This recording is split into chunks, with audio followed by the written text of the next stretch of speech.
And hello there, everyone. How are we doing today?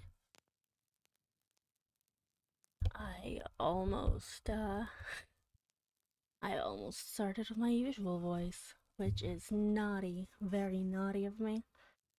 I decided to change up the positioning of me on the screen just to see if this was a little bit better for everyone. And I am adjusting my microphone a little bit. And sorry, it took me a little bit to get started today. I started playing around with my usual setup and I got very much distracted. So I hope you can forgive the wait and I hope that you enjoy. And also, as a warning,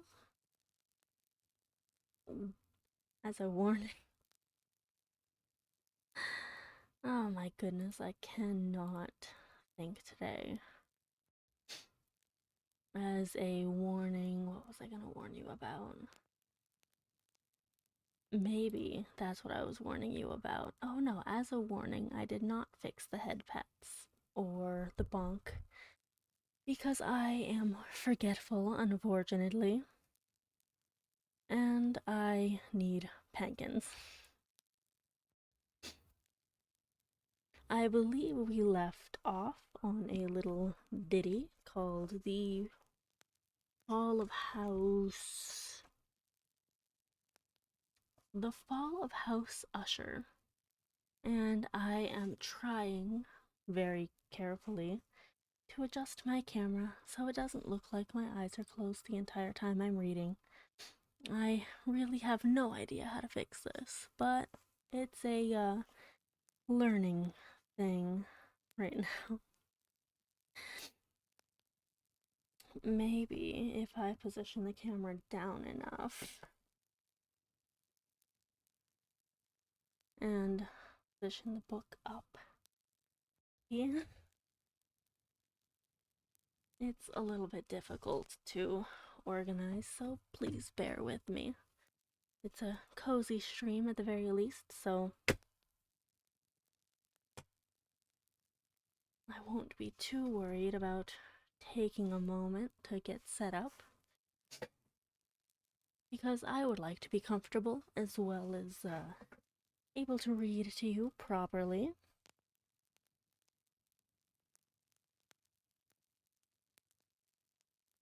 Let's see what we can do. Okay.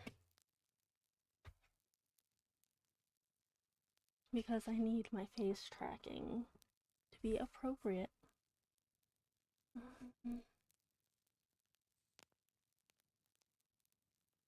Does look like I'm looking down, unfortunately.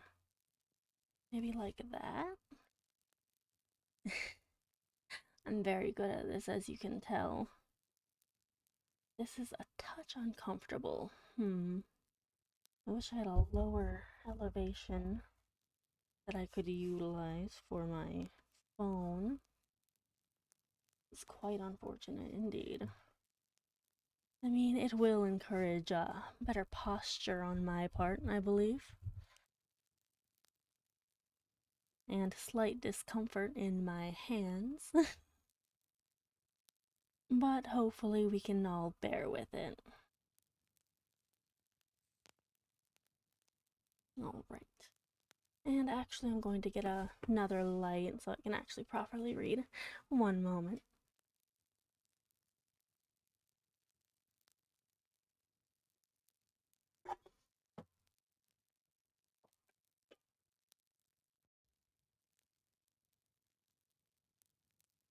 Go.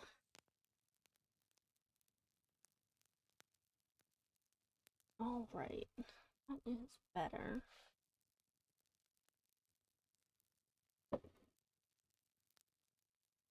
Getting my tea into position. Everything is getting into position. Scoop that a little bit forward. And hopefully I'll actually be able to read properly without it looking like my eyes are closed forever. Alright, so we are going to be beginning with the fall of House Usher. It was published in Burton's Gentleman's Magazine in September 1839. What an ancient bit of text. Not ancient, it's just quite old.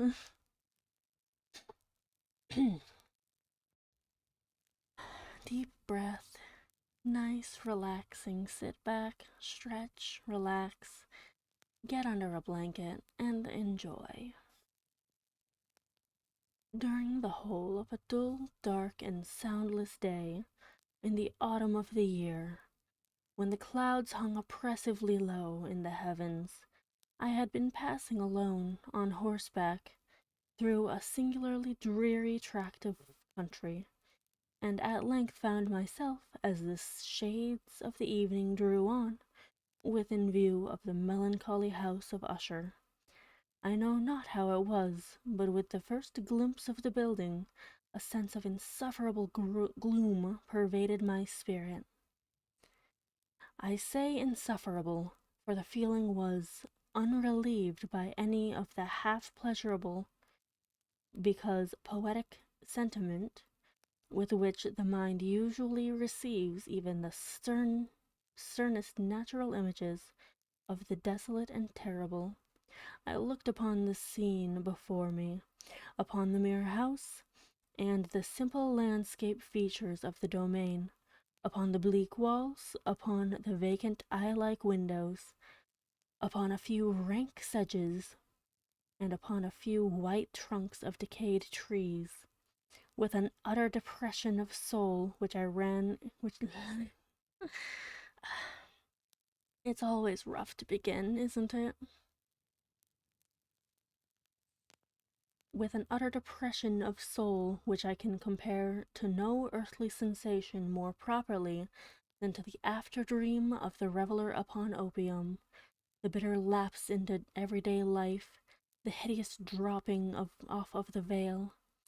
There was an iciness, a sinking, a sickening of the heart, an unredeemed dreariness of thought which no goading of the imagination could torture into aught of the sublime.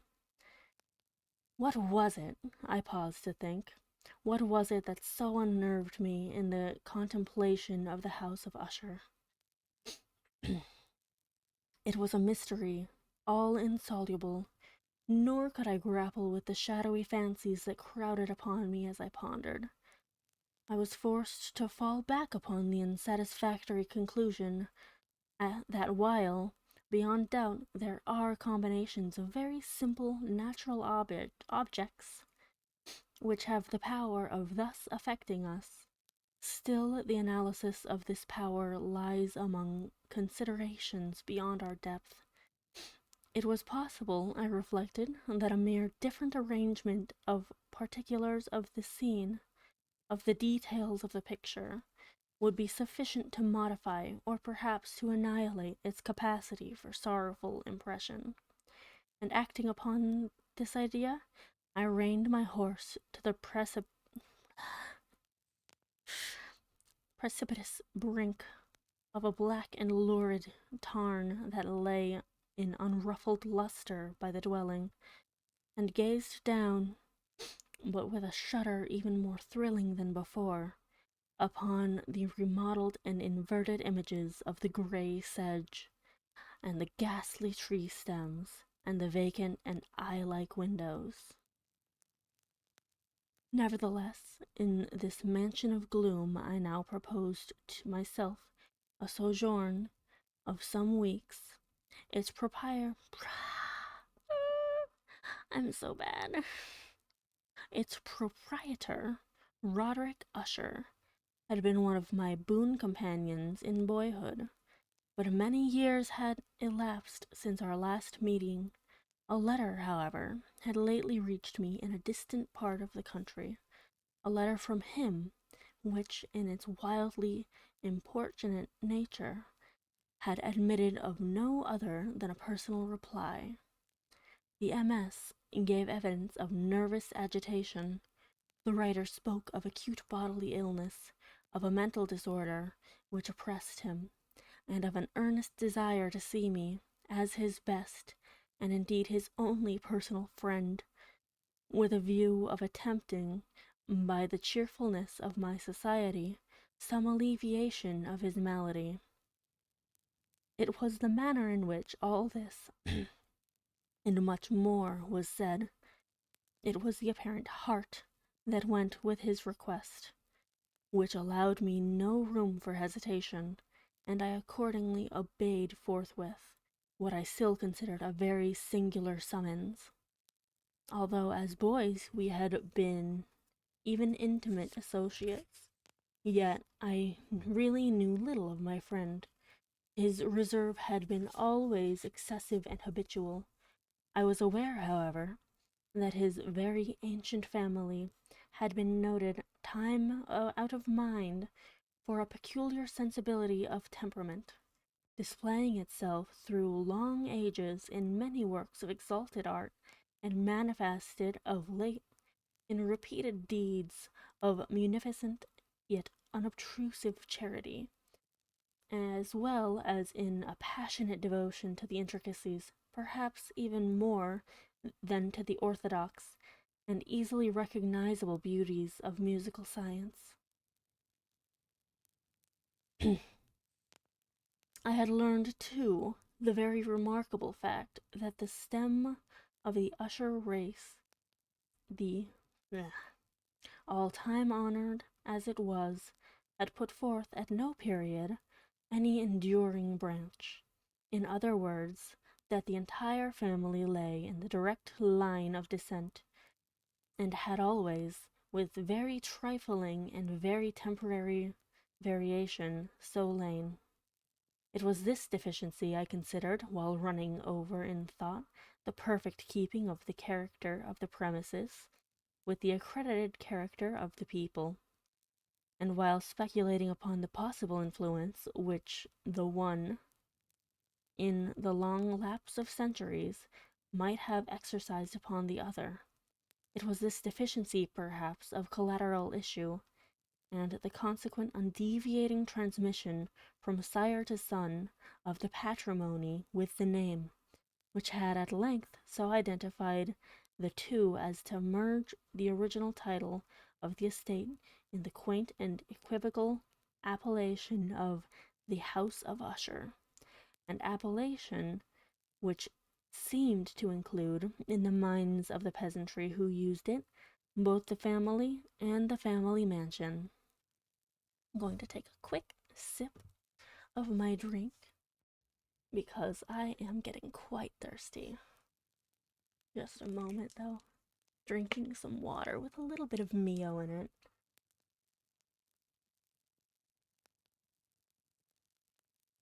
Mio helps me tolerate drinking water, because ultimately I don't quite like the taste of just plain water.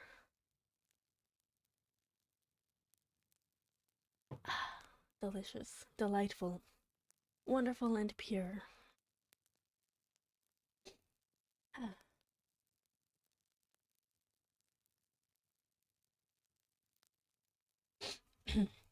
I have said that the sole effect of my somewhat childish experiment, that of looking down within the tarn, had been to deepen the first singular impression.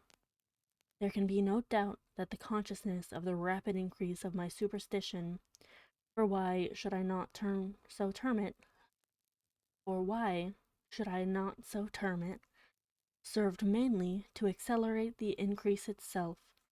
Such I have long known is the paradoxical law of all sentiments having terror as a basis, and it might have been for this reason only that, when I again uplifted my eyes to the house itself, from its image in the pool there grew in my mind a strange fancy, a fancy so ridiculous indeed that I but mention it to show the vivid force of the sensations which oppressed me. Oppressed. It's oppressed. It's not oppress. I had so worked upon my imagination as really to believe that about the whole mansion and domain there hung an atmosphere peculiar to themselves and their immediate vicinity, an atmosphere which had no affinity with the air of heaven, but which had reeked up from the decayed trees and the greyish wall, and the silent tarn, a pestilent and mystic vapour, dull, sluggish, faintly discernible, and leaden-hued, shaking off from my spirit what must have been a dream. I scanned more narrowly the real aspect of the building. Its principal feature seemed to be that of an excessive antiquity. The discoloration of ages had been great. Minute fungi overspread the whole exterior, hanging in a fine tangled webwork from the eaves. Yet all of this was apart from any extraordinary dilapidation. No portion of the masonry had fallen, and there appeared to be a wild inconsistency between its still perfect adaptation of parts and the crumbling condition of the individual stones.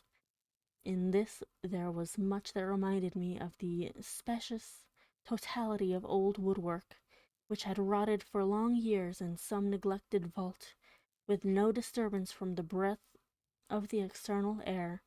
Beyond this indication of extensive decay, however, the fabric gave little token of instability. Perhaps the eye of a scrutinizing observer might have discovered a barely perceptible fissure, which, extending from the roof of the building in front, made its way down the wall in a zigzag direction, until it became lost in the sullen waters of the tarn. Noticing these things, I rode over a short causeway to the house. A servant in waiting took my horse, and I entered the Gothic archway of the hall. A valet of stealthy step thence conducted me in silence through many dark and intricate passages in my progress to the studio of his master. Much that I encountered on the way contributed, I know not how, to heighten the vague sentiments of which I had already spoken, while the objects around me, while the carvings of the ceilings, the sombre tapestries of the walls, the ebon blackness of the floors, and the phantasmagoric armorial trophies, which rattled as I strode, were but matters to which, or to such as which, I had been accustomed from my infancy. While I hesitated not to acknowledge how familiar was all this, I still wondered to find how unfamiliar were the fancies which ordinary images were stirring up. On one of the staircases I met the physician of the family. His countenance, I thought, wore a mingled expression of low cunning and perplexity. He accosted me with trepidation and passed on. The valet now threw open a door and ushered me into the presence of his master.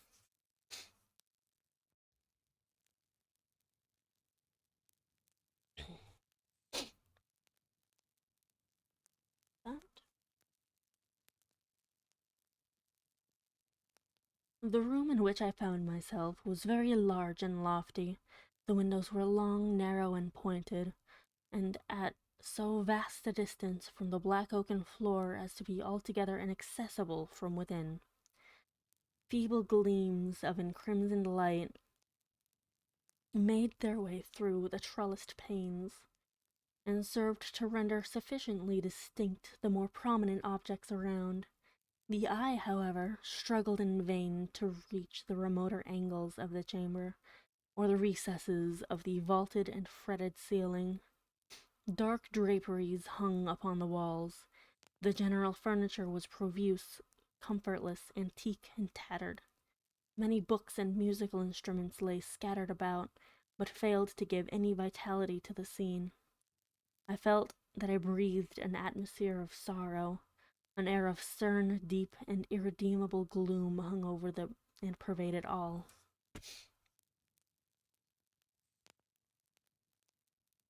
Such a gloomy home. It sounds so beautiful.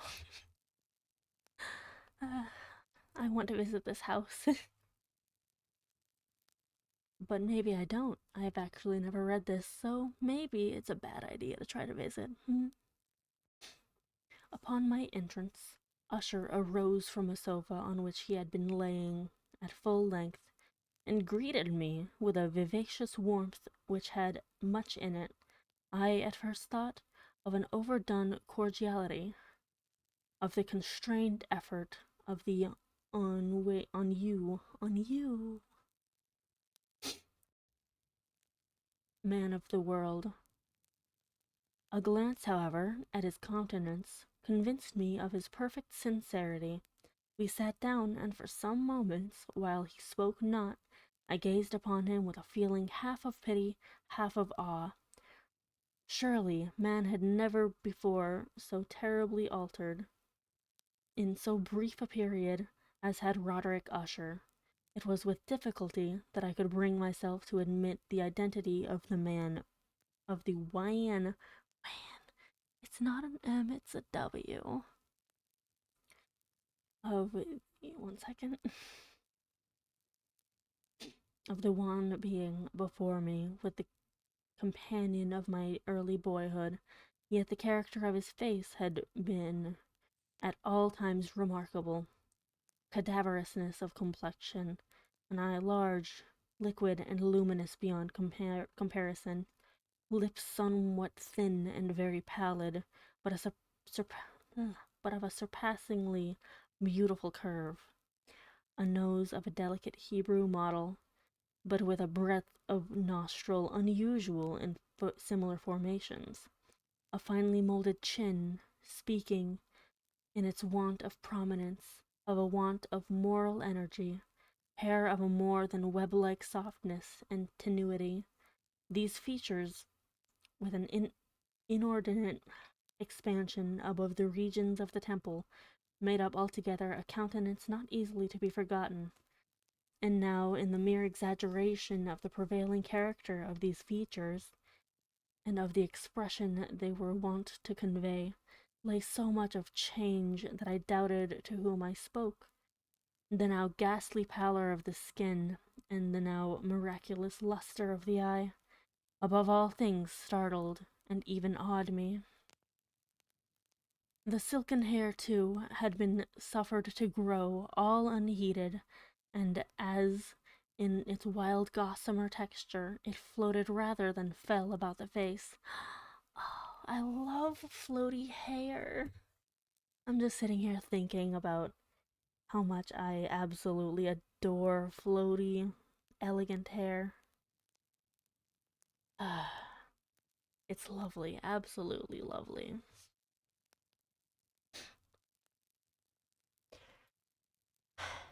By the way, it is Dr. Irish Dragon, 13 Walls, Johnny's companion, and beloved Chris's birthday stream today. So feel free to pop on over there. I know I'm reading, but I love sharing the love with those who support me and are just amazing in general. Do you like the new positioning, Orbit?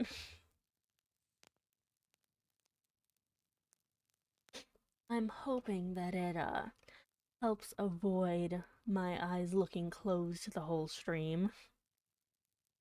It's a bit of an awkward position, but I've been making it work so far.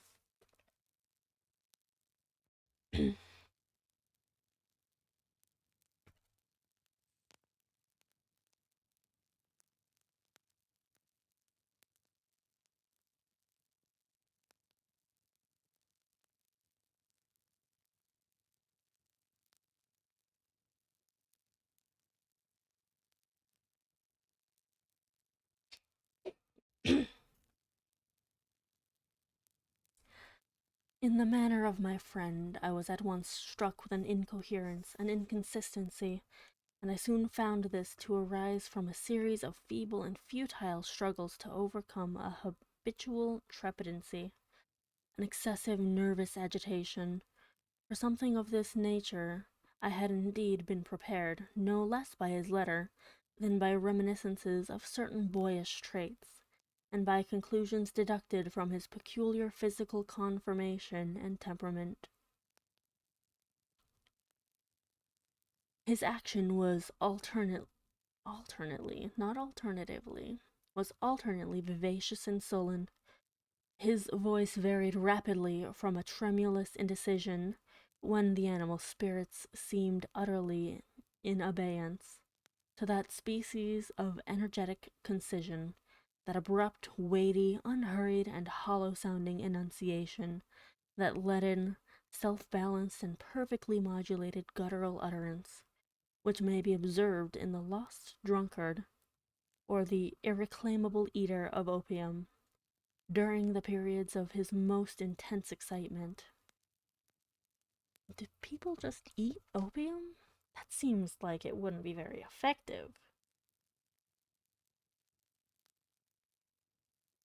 I'm just sitting here thinking about someone eating opium. I'm gonna go blow my nose very quickly. Just a moment. I'm sorry.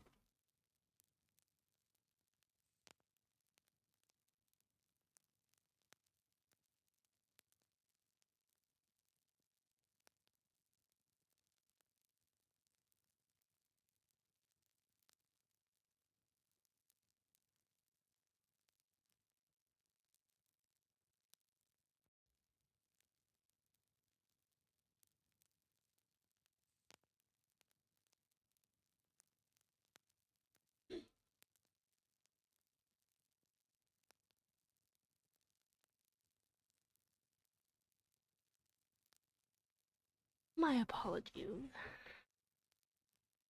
There's been a bit of pollen in the air. It rained recently, which was wonderful. However, that means, unfortunately, that all of the plants got extremely excited and they blew their loads all over the air.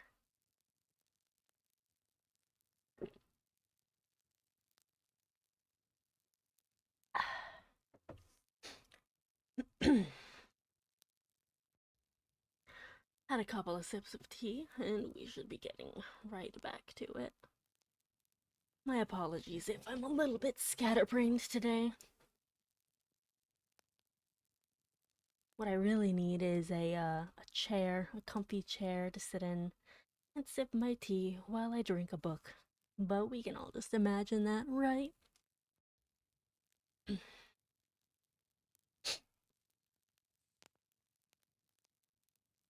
It was thus that he spoke of the object of my visit, of his earnest desire to see me, and of the solace he expected me to afford him.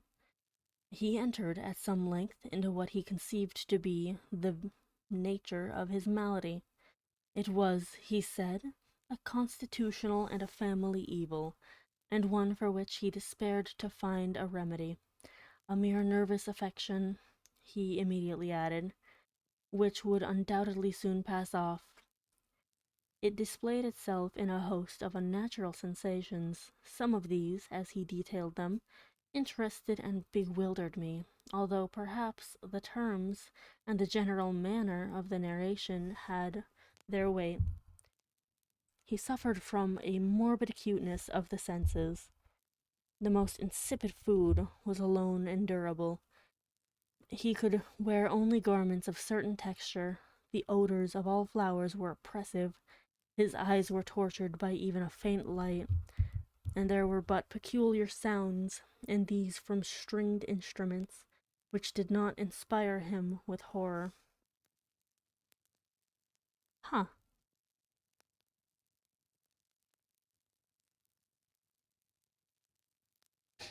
To an anomalous species of terror, I found him a bounden slave. I shall perish, said he.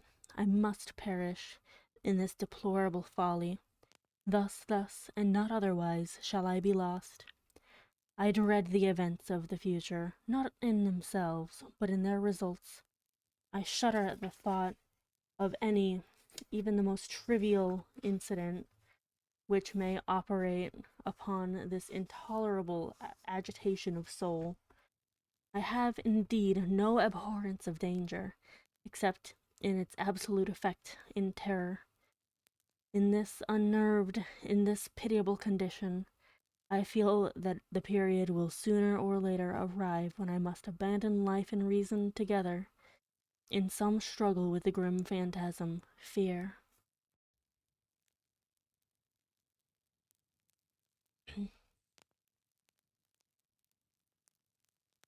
Damn, that seems like a really rough malady to be suffering from.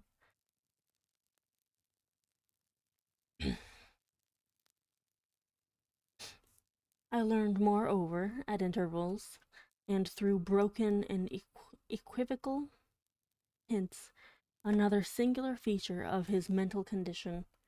He was enhanced by certain superstitious impressions in regard to the dwelling which he tenanted, and whence, for many years, he had never ventured forth, in regard to an influence whose superstitious force was conveyed in terms too shadowy here to be restated, an influence which some peculiarities in the mere form and substance of his family mansion had, by dint of long sufferance, he said, obtained over his spirit.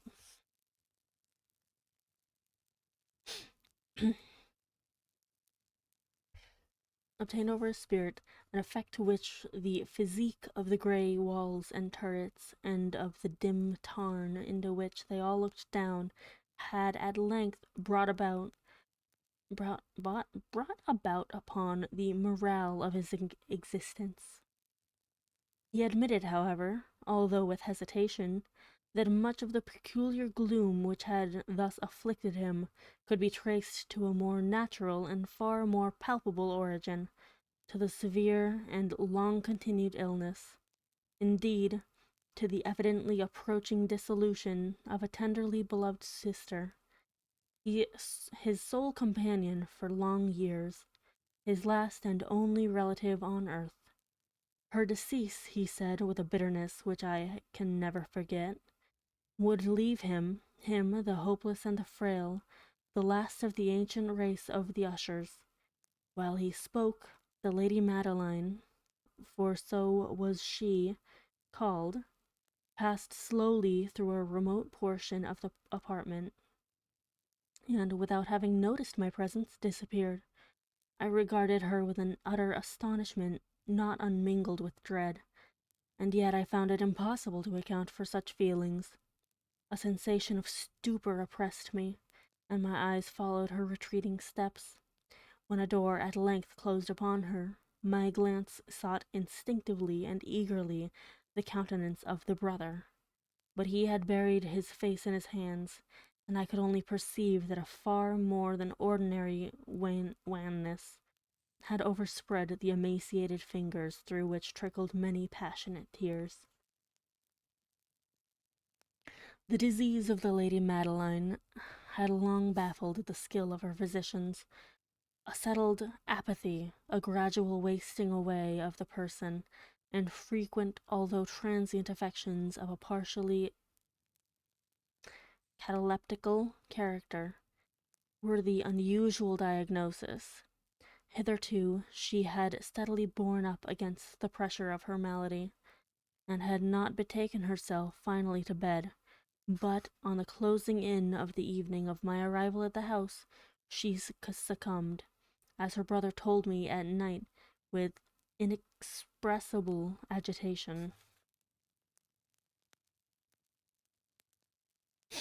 So she had succumbed to the prostrating powder of the destroyer, and I learned that the glimpse I had obtained of her person would thus probably be the last I should obtain, and that the lady, at least while living, would be seen by me no more. For several days ensuing, her name was unmentioned by either Usher or myself, and during this period I was busied in earnest endeavors to alleviate the melancholy of my friend. We painted and read together, or I listened, as if in a dream, to the wild improvisations of his speaking guitar. And thus, as a closer and still closer intimacy admitted me more unreservedly into the recesses of his spirit, the more bitterly did I perceive the futility of all attempt at cheering a mind from which darkness, as if an inherent positive quality, poured forth upon all objects of the moral and physical universe in one unceasing radiation of gloom. I shall ever bear about me a memory of the many solemn hours I thus spent alone with the master of the house usher. Yet I should fail in any attempt to convey an idea of the exact character of the studies, or of the occupations in which he involved me, or led me the way. An excited and highly distempered ideality threw a sulphurous lustre over all. His long improvised dirges will ring forever in my ears. Among other things, I hold painfully in mind a certain singular perversion and amplification of the wild air of the last waltz of von Weber. From the paintings over which his elaborate fancy brooded, and which grew, touch by touch, into vagueness at which I shuddered the more thrillingly, because I shuddered knowing not why, from these paintings, vivid as their images now are before me, I would in vain endeavor to adduce more than a small portion which should lie within the compass of merely written words. By the utter simplicity, by the nakedness of his designs, he arrested and overawed attention.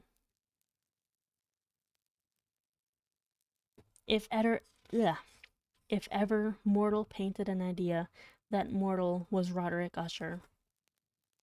For me, at least, in the circumstances then surrounding me, there arose out of the pure abstractions which the hypochondriac conceived to throw upon his canvas an intensity of intolerable awe, no shadow of which felt I ever yet in the contemplation of the certainly glowing yet too concrete reveries of Fuseli. Fuseli? I don't know. I'm terrible at this.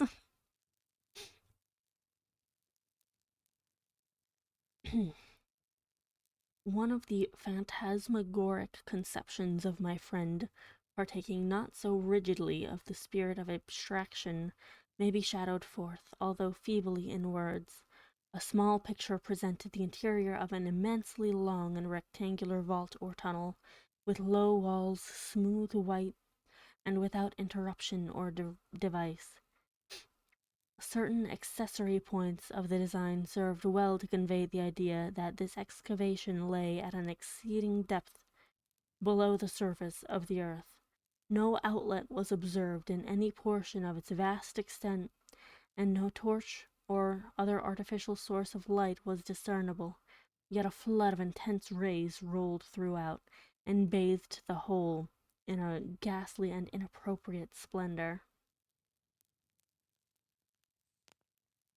That's such an intense image. Just that painting of an endless white hallway. A very claustrophobic, endless white hallway. I would hate to be there. I have just spoken of that morbid condition of the auditory nerve which rendered all music intolerable to the sufferer, with the exception of certain effects of stringed instruments. It was perhaps the narrow limits to which he was thus confined himself upon the guitar, which gave birth in great measure to the fantastic character of his performances, but the fervid facility of his impromptus could not be so accounted for. They must have been, and were, in the notes as well as in the words of his wild fantasias, where he not unfrequently accompanied himself with rhymed verbal improvisations. Let's see.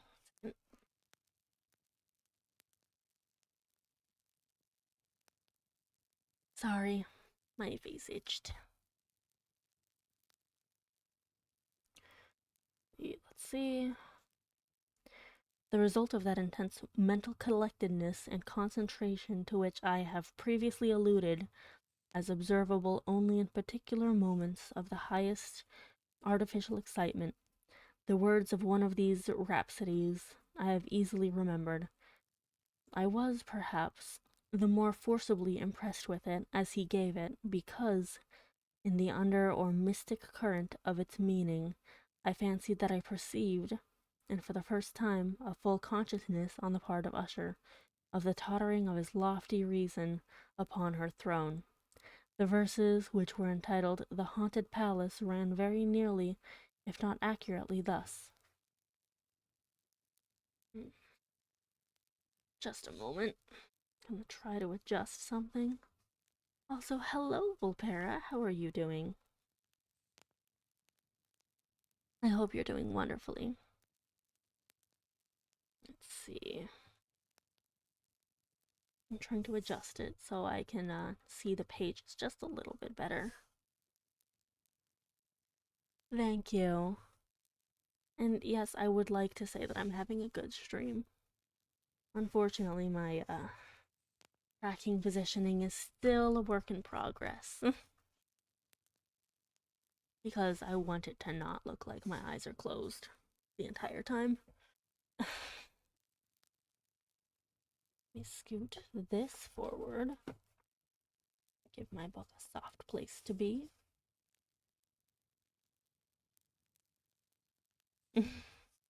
Thank you.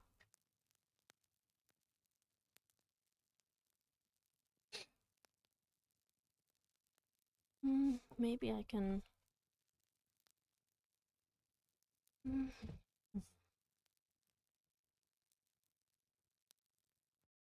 just adjust everything just a tiny bit.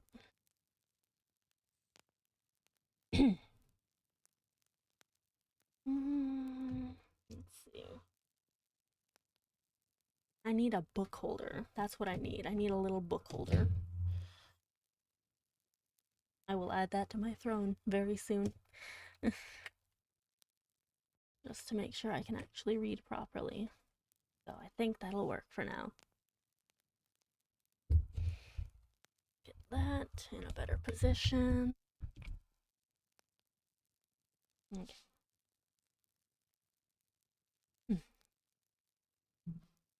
And then, just a moment.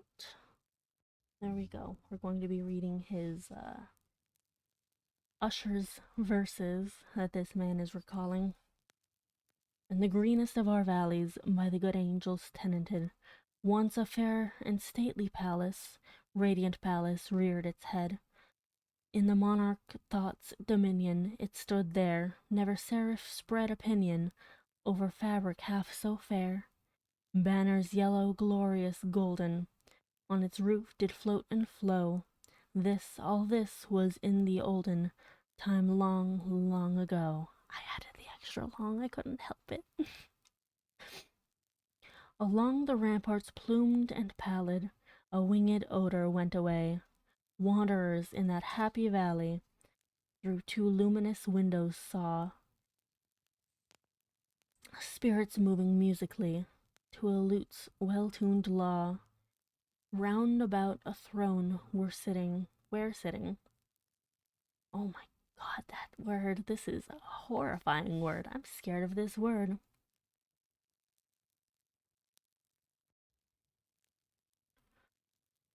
Porphyrogene. That's what I'm gonna say. In state his glory well befitting, the ruler of the realm was seen. And time to ban someone. It's always fun when some random person comes in and tries to be a jerk.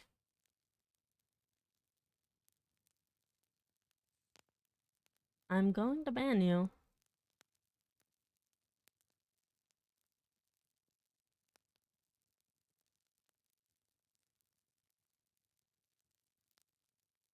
There we go. Much better. Much, much, much better. Let's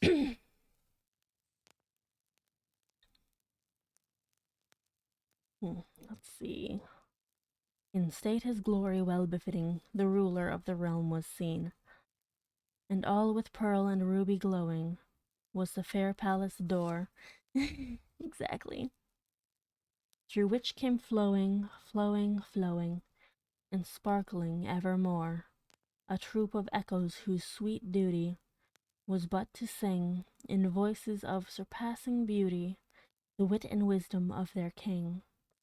But evil things in robes of sorrow assailed the monarch's high estate. Ah, let us mourn, for never morrow shall dawn upon him desolate. And round about his home the glory that blushed and bloomed is but a dim remembered story of the old time entombed. And travelers now within that valley, through the red litten? Wild. They use such colorful words here. Red litten windows see vast forms that move fantastically to a discordant melody, while, like a rapid, ghastly river, through the pale door, a hideous throng rush out forever, and laugh but smile no more. I well remember that suggestions arising from this ballad led us to a train of thought wherein there became manifest an opinion of Usher's, which I mention not so much on account of its novelty, for other men have thought thus. For other men, not other men's. There's an asterisk, and it made me confused. For other men have thought thus, as on account of the pertinacity. That's another interesting word, not pertinency, pertinacity, with which he maintained it. This opinion, in its general form, was that of the sentience of all vegetable things, but in his disordered fancy, the idea had assumed a more daring character, and trespassed under certain conditions upon the kingdom of inorganization. I lack words to express the full extent or the earnest abandon of his persuasion. The belief, however, was connected, as I have previously hinted, with the grey stones of the home of his forefathers. The conditions of the sentience had been here, he imagined, fulfilled in the method of collocation of these stones in the order of their arrangement, as well as in that of many fungi which overspread them, and of the decayed trees which stood around, above all, in the long undisturbed endurance of this arrangement, and in its reduplication. My goodness. In the still waters of the tarn, its evidence, the evidence of the sentience, was to be seen, he said, and I here started as he spoke, in the gradual yet certain condensation of an atmosphere of their own about the waters and the walls. The result was discoverable, he added, in that silent yet importunate and terrible influence which for centuries had molded the destinies of his family, and which made him, what I now saw him, what he was. Such opinions need no comment, and I will make none. Our books, the books which for years had formed no small portion of the mental existence of the invalid, were, as might be supposed, in strict keeping with this character of phantasm. We pored together over such works as the Vivert et Chartreuse of Gresset. I'm so bad at pronouncing things, I'm sorry.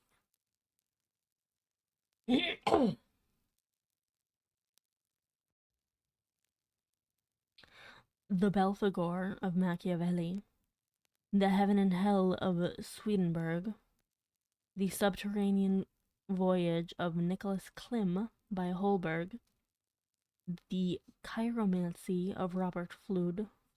I don't know. Of Jean Dindag. I don't know how to say that name. I'm sorry. and of Delechambre, I think. The journey into the blue distance of Tieck, and the city of the sun of Campanella. Oh my god, he's just listing books. Stop, please.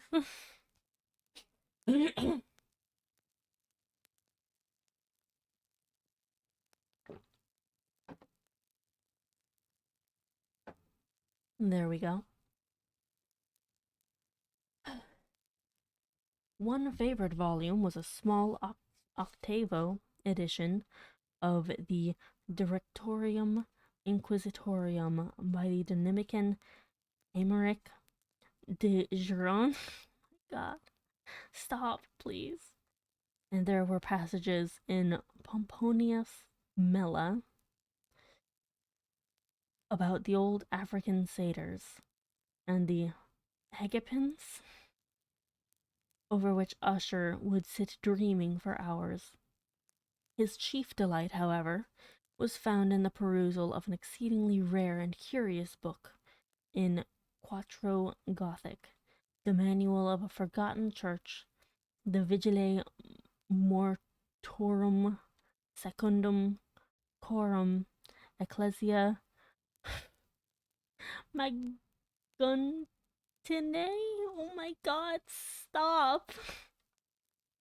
I could not help thinking of the wild ritual of this work, and of its probable influence upon the hypochondriac when, one evening, having informed me abruptly that the Lady Madeline was no more, he stated his intention of preserving her corpse for a fortnight previously to its final interment in one of the numerous vaults within the main walls of the building.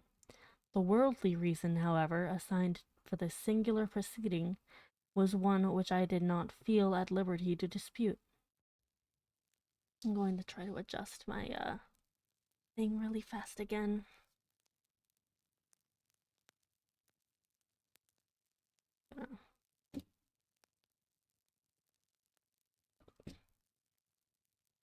Oh, stop.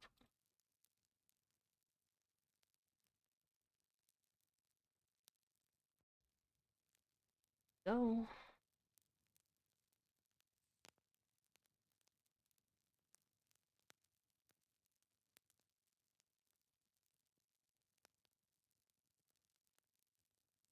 And move this. Just a touch. There we go. Hopefully I'm still on.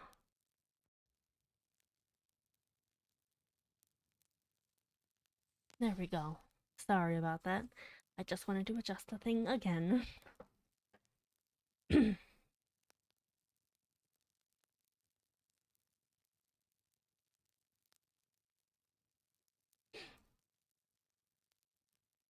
The brother had been led to his resolution, so at liberty. No. The brother had been led to his resolution, so he told me, by consideration of the unusual character of the malady of the deceased, of certain obtrusive and eager inquiries on the part of her medical men, and of the remote and exposed situation of the burial ground of the family. I will not deny that when I called to mind the sinister countenance of the person whom I met upon the staircase on the day of my arrival at the house, I had no desire to oppose that I regarded as at best but a harmless and by no means an unnatural precaution. At the request of Usher, I personally aided him in the arrangements for the temporary entombment. The body having been encoffined, we two alone bore it to its rest. The vault in which we placed it, and which had been so long unopened that our torches half smothered in its oppressive atmosphere, gave us little opportunity for investigation, was small, damp, and entirely without means of admission for light. Lying at great depth immediately beneath that portion of the building in which was my own sleeping apartment, It had been used, apparently, in remote feudal times for the worst purposes of a donjon keep, and in later days as a place of deposit for powder or some other highly combustible substance, as a portion. Thank you so much for the lurk, Loa. Let's see, where was I? As a portion of its floor and the whole interior of a long archway through which we reached it were carefully sheathed with copper. The door of massive iron had been, also, similarly protected. Its immense weight caused an unusually sharp grating sound as it moved upon its hinges. Having deposited our mournful burden upon trestles within this region of horror, we partially turned aside the yet unscrewed lid of the coffin and looked upon the face of the tenant. A striking similitude between the brother and sister now first arrested my attention, and Usher, divining perhaps my thoughts, murmured out some few words from which I learned that the deceased and himself had been twins, and that sympathies of a scarcely intelligible nature had always existed between them. My nose itches. Our glances, however, rested not long upon the dead, for we could not regard her unawed. The disease which had thus entombed the lady in the maturity of youth had left, as usual in all maladies of a strictly cataleptical character, the mockery of a faint blush upon the bosom and the face, and that suspiciously lingering smile upon the lip which is so terrible in death.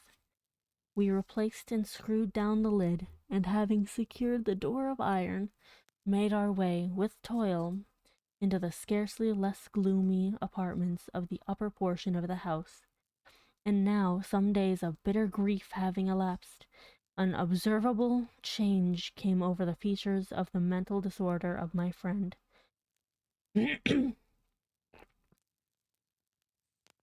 His ordinary manner had vanished. His ordinary occupations were neglected or forgotten.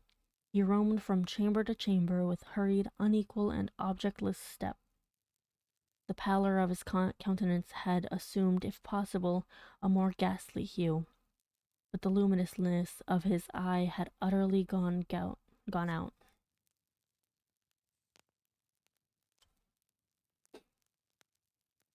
The once occasional huskiness of his tone was heard no more, and a tremulous quaver, as if of extreme terror, habitually characterized his utterance. There were times, indeed, when I thought his unceasingly agitated mind was laboring with some oppressive secret to divulge, which he struggled for the necessary courage. At times again I was obliged to resolve all into the mere inexplicable vagaries of madness, for I beheld him gazing upon vacancy for long hours, in an attitude of the profoundest attention, as if listening to some imaginary sound. It was no wonder that his condition terrified, that it infected me. I felt creeping upon me, by slow yet certain degrees, the wild influences of his own fantastic yet impressive superstitions. It was especially upon retiring to bed late in the night of the 7th or 8th day after the placing of the Lady Madeline within the donjon that I experienced the full power of such feelings. Sleep came not near my couch. While the hours waned and waned away, I struggled to reason off the nervousness which had dominion over me. I endeavored to believe that much, if not all of what I felt, was due to the bewildering influence of the gloomy furniture of the room, of the dark and tattered draperies which tortured into motion by the breath of a rising tempest, swayed fitfully and to and fro upon the walls, and rustled uneasily about the decorations of the bed. But my efforts were fruitless. An irrepressible tremor gradually pervaded my frame. Thank you, Orbit. And at length there sat upon my very heart an incubus of utter, causeless alarm. Shaking this off with a gasp and a struggle, I uplifted myself upon the pillows, and, peering earnestly within the intense darkness of the chamber, hearkened, I know not why, except that an instinctive spirit prompted me to certain low and indefinite sounds which came through the pauses of the storm, at long intervals, I knew not whence. Overpowered by an intense sentiment of horror, unaccountable yet unendurable, I threw on my clothes with haste, for I felt that I should keep no more during the night. Oh, that I should sleep no more during the night. I'm sorry. And endeavored to arouse myself from the pitiable condition into which I had fallen by pacing rapidly to and fro through the apartment.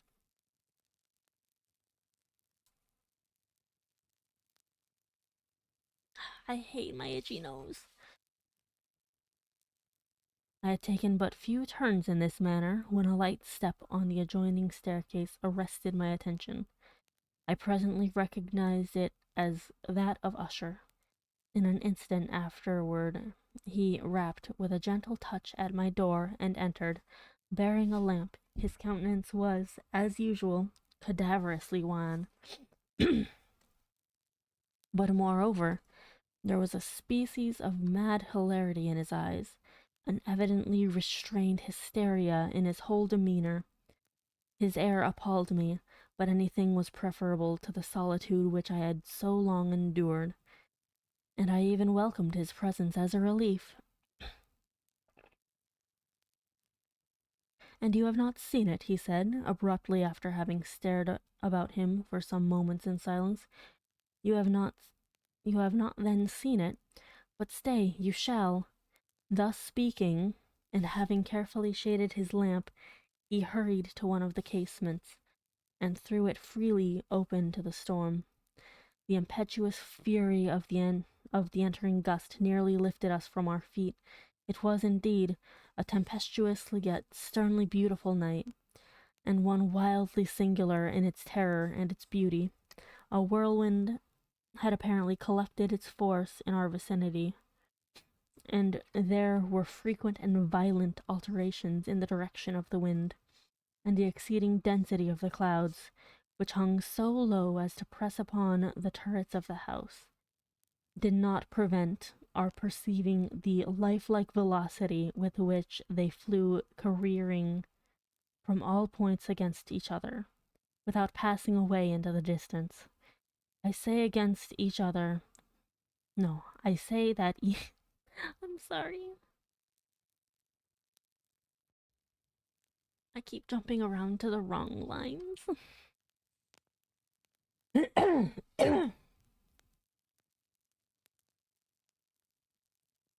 I say that even their exceeding density did not prevent our perceiving this. Yet we had no glimpse of the moon or stars, nor was there any flashing forth of the lightning, but the under surfaces of the huge masses of agitated vapor, as well as all terrestrial objects immediately around us, were glowing in the unnatural light of a faintly luminous and distinctly visible gaseous exhalation which hung about and enshrouded the mansion.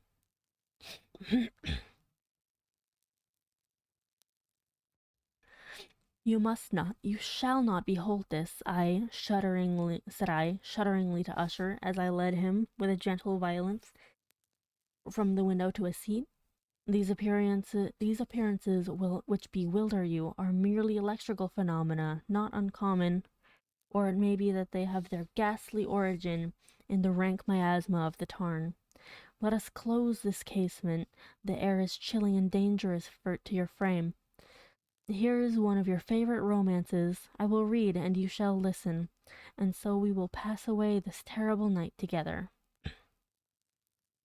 The antique volume which I had taken up was The Mad Tryst of Sir Launcelot Canning, but I had called it a favourite of Usher's more in sad jest than in earnest, for in truth there is little in its uncouth and unimaginative prolixity,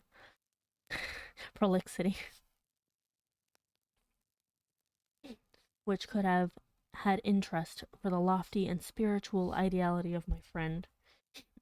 It was, however, the only book immediately at hand, and I indulged a vague hope that the excitement which now agitated the hypochondriac might find relief, for the history of mental disorder is full of similar anomalies, even in the extremeness of the folly which I should read. Could I have judged, indeed, by the wild, overstrained air of vivacity with which he hearkened, or apparently hearkened, to the words of the tale, I might well have congratulated myself upon the success of my design.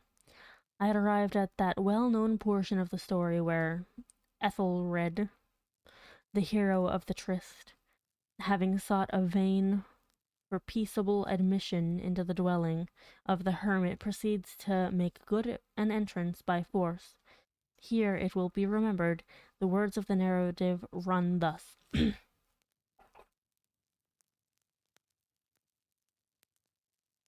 And Ethelred, who was by nature of a doughty heart, and who was now mighty withal, on account of the powerfulness of the wine which he had drunken, waited no longer to hold parley with the hermit, who, in sooth, was of an obstinate and maliceful turn, but feeling the rain upon his shoulders, and fearing the rising of the tempest, uplifted his mace outright, and with blows made quickly room in the plankings of the door for his gauntleted hand, and now pulling therewith sturdily, he so cracked and ripped and tore all asunder, that the noise of the dry and hollow-sounding wood all-roomed and reverberated throughout the forest.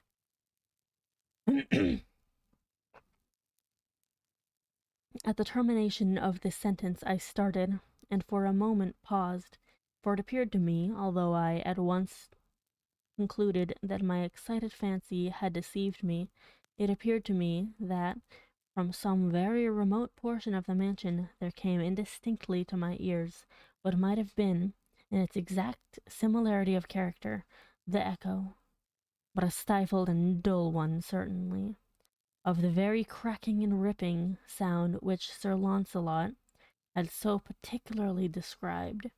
It was, beyond doubt, the coincidence alone which had arrested my attention, or amid the rattling of the sashes of the casements, and the ordinary commingled noises of the still increasing storm, the sound in itself had nothing, surely, which should have interested or disturbed me.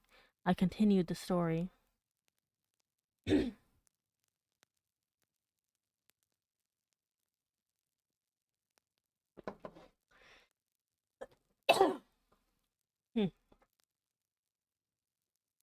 But the good champion, Ethelred, now entering within the door, was sore enraged and amazed to perceive no signal of the maliceful hermit, but, in the stead thereof, a dragon of a scaly and prodigious demeanour, and of a fiery tongue, which sate in guard before a palace of gold, with a floor of silver, and upon the wall there hung a shield of shining brass, with this legend enwritten: Who entereth herein a conqueror hath been. Who slayeth the dragon, the shield he shall win. And Ethelred uplifted his mace, and struck upon the head of the dragon, which fell before him, and gave up his pesty breath, with a shriek so horrid and harsh, and withal so piercing, that Ethelred had fain to close his ears with his hands against the dreadful noise of it, the like whereof was never before heard. Here again I paused abruptly, and now with a feeling of wild amazement, for there could be no doubt whatever that, in this instance, I did actually hear, although from what direction it proceeded I found it impossible to say, a low and apparently distant but harsh, protracted, and most unusual screaming or grating sound, the exact counterpart of what my fancy had already conjured up for the dragon's unnatural shriek as described by the romancer. Oppressed as I certainly was upon the occurrence of this second and most extraordinary coincidence by 1,000 conflicting sensations, in which wonder and extreme terror were predominant, I still retained sufficient presence of mind to avoid exciting, by any observation, the sensitive nervousness of my companion. I was by no means certain that he had noticed the sounds in question, although assuredly a strange alteration had, during the last few minutes, taken place in his demeanour. From a position fronting my own, he had gradually brought round his chair, so as to sit with his face to the door of the chamber, and thus I could but partially perceive his features, although I saw that his lips trembled as if he were murmuring inaudibly. His head had dropped upon his breast, yet I knew that he was not asleep, from the wide and rigid opening of the eye as I caught a glance of it in profile.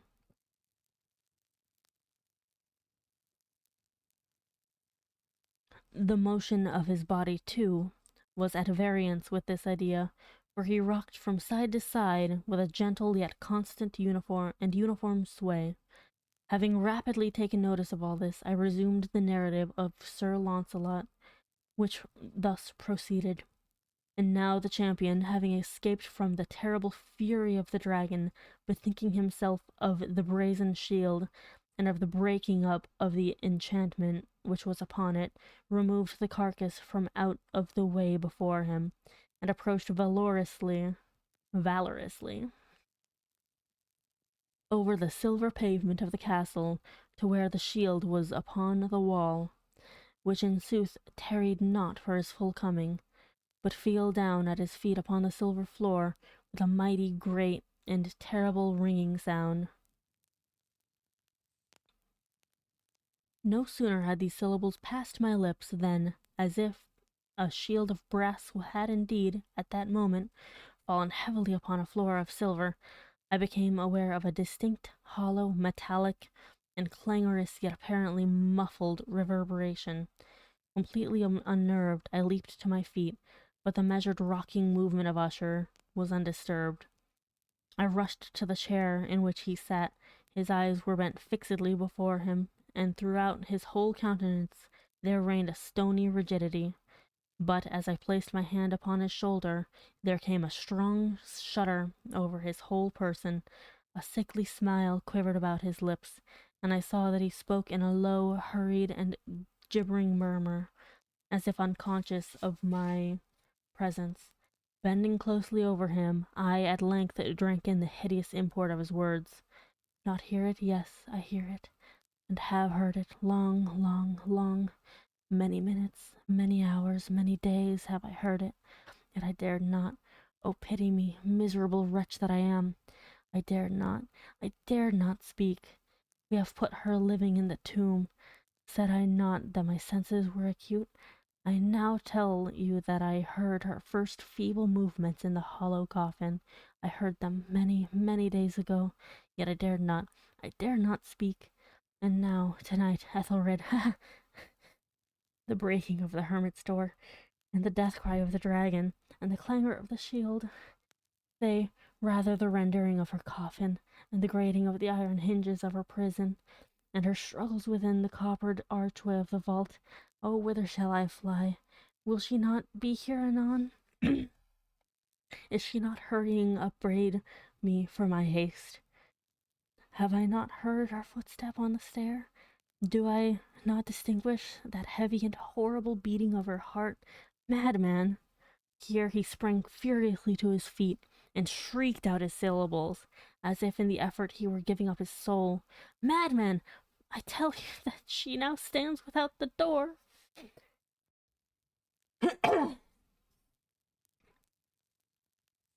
As if in the superhuman energy of his utterance there had been found the potency of a spell, the huge antique panels to which the speaker pointed drew slowly back upon an instant their ponderous and ebony jaws.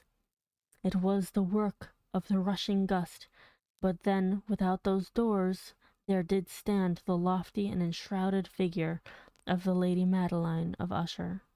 There was blood upon her white robes, and the evidence of some bitter struggle upon every portion of her emaciated frame. For a moment she remained trembling and reeling to and fro upon the threshold, then, with a low moaning cry, fell heavily inward upon the person of her brother, and in her violent and now final death agonies, bore him to the floor, a corpse and a victim to the terrors he had anticipated. From that chamber, and from that mansion, I fled aghast. The storm was still abroad in all its wrath as I found myself crossing the old causeway. Suddenly there shot along the path a wild light, and I turned to see whence a gleam of so unusual that could have issued, for the vast house and its shadows were alone behind me. The radiance of that was that of the full setting and blood-red moon, which now shone vividly through that once barely discernible fissure, of which I have before spoken as extending from the roof of the building in a zigzag direction to the base. While I gazed, this fissure rapidly widened. There came a fierce breath of the whirlwind. The entire orb of the satellite burst at once upon my sight. My brain reeled as I saw the mighty walls rushing asunder. There was a long, tumultuous shouting sound, like the voice of 1,000 waters, and the deep and dank tarn at my feet closed sullenly and silently over the fragments of the house of Usher. Damn.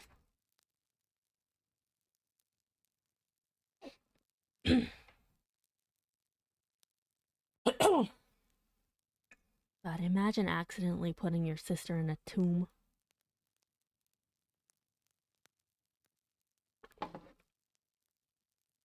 Not just any tomb, mind you.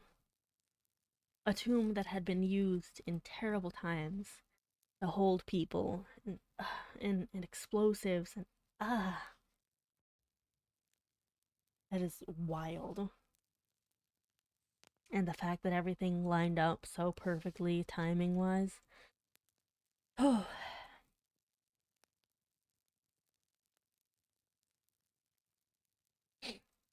I don't know why my nose is acting up so much today, so I'm sorry about that.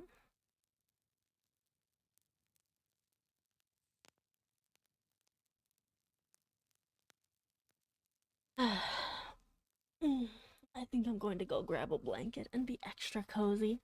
I'll be right back, and the next thing we're going to be reading will be The Murders in the Rue Morgue. Hopefully, there are slightly less confusing words in this one.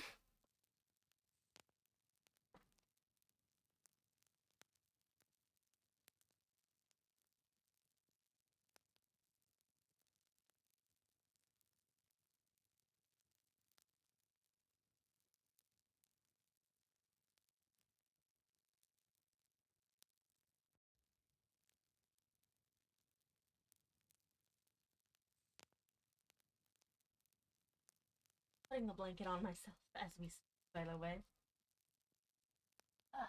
Nice and cozy. Nice and comfortable, nice and cozy.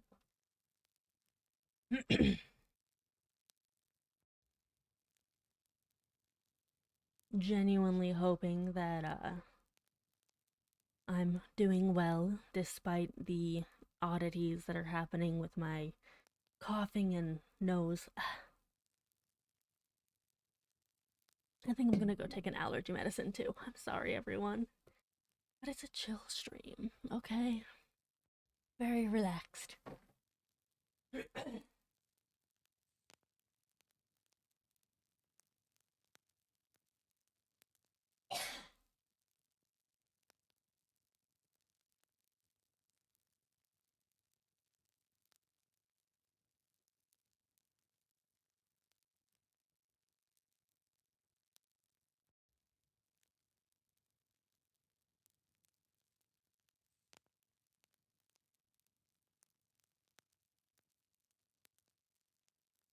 All right.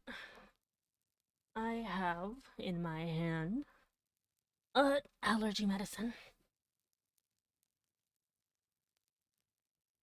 Sorry, I'm trying to scoot the chair forward, but it keeps running over the blanket.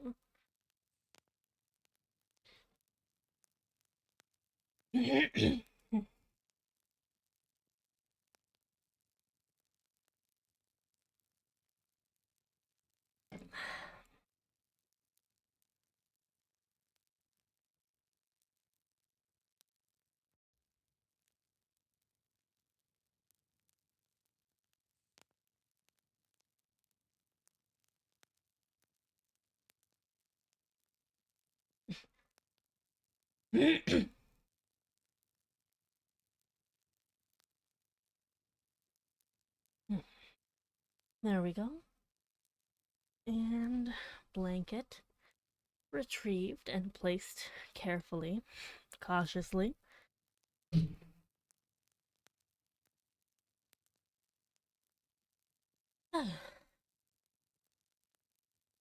All right.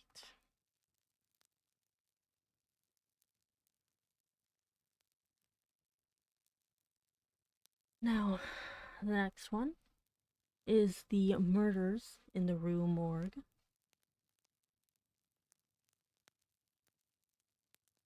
It is, let's see, it was released in Graham's magazine in 1841. And it has a little excerpt before the story, it appears. What song the sirens sang, or what name Achilles assumed when he hid himself among women, although puzzling questions are not beyond all conjecture. Sir Thomas Browne, Urn Burial. Let's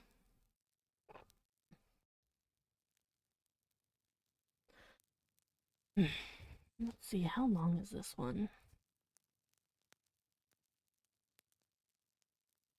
Oh, it's quite long indeed. Ooh. It is. That is a thick chunk of book right there. The Murderers in the Rue Morgue. The mental features discoursed of as the analytical are, in themselves, but little susceptible of analysis. We appreciate them only in their effects. We know of them, among other things, that they are always to their possessor, when inordinately possessed, a source of the liveliest enjoyment. As the strong man exults in his physical ability, delighting in such exercises as call his muscles into action, so glories the analyst in that moral activity which disentangles. He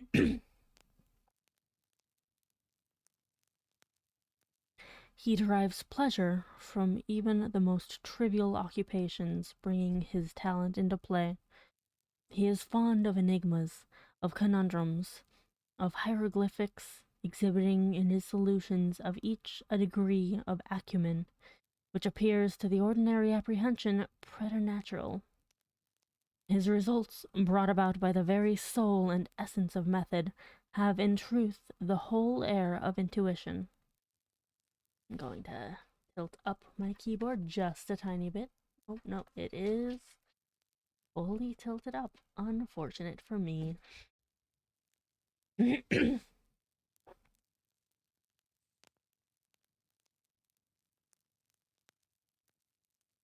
The faculty of resolution is possibly much invigorated by mathematical study, and especially by that highest branch of it, which, unjustly and merely on account of its retrograde operations, has been called, as if par excellence, analysis.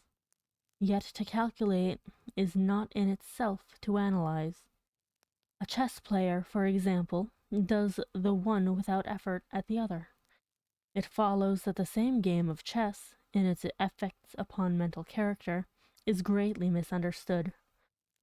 I am not now writing a treatise, but simply prefacing a somewhat peculiar narrative by observations very much at random. I will, therefore, take occasion to assert that the higher powers of the reflective intellect are more decidedly and more usefully tasked by the unostentatious game of draughts. Drafts? Draft? I don't know. Than by all elaborate frivolity of chess. By all the elaborate frivolity of chess. In this latter, where the pieces have different and bizarre motions with various and variable values, what is only complex is mistaken as not unusual error, for what is profound. The attention is here called powerfully into play. If it flag for an instant, an oversight is committed resulting in injury or defeat, the possible moves being not only manifold but involute. Involute?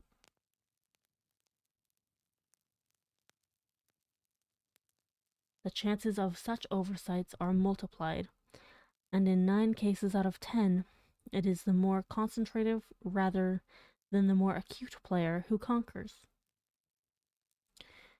In drafts, on the contrary, where the moves are unique and have but little variation, the probabilities of inadvertence are diminished, and the mere attention being left comparatively unemployed, but advantages are obtained by either party are obtained by superior acumen.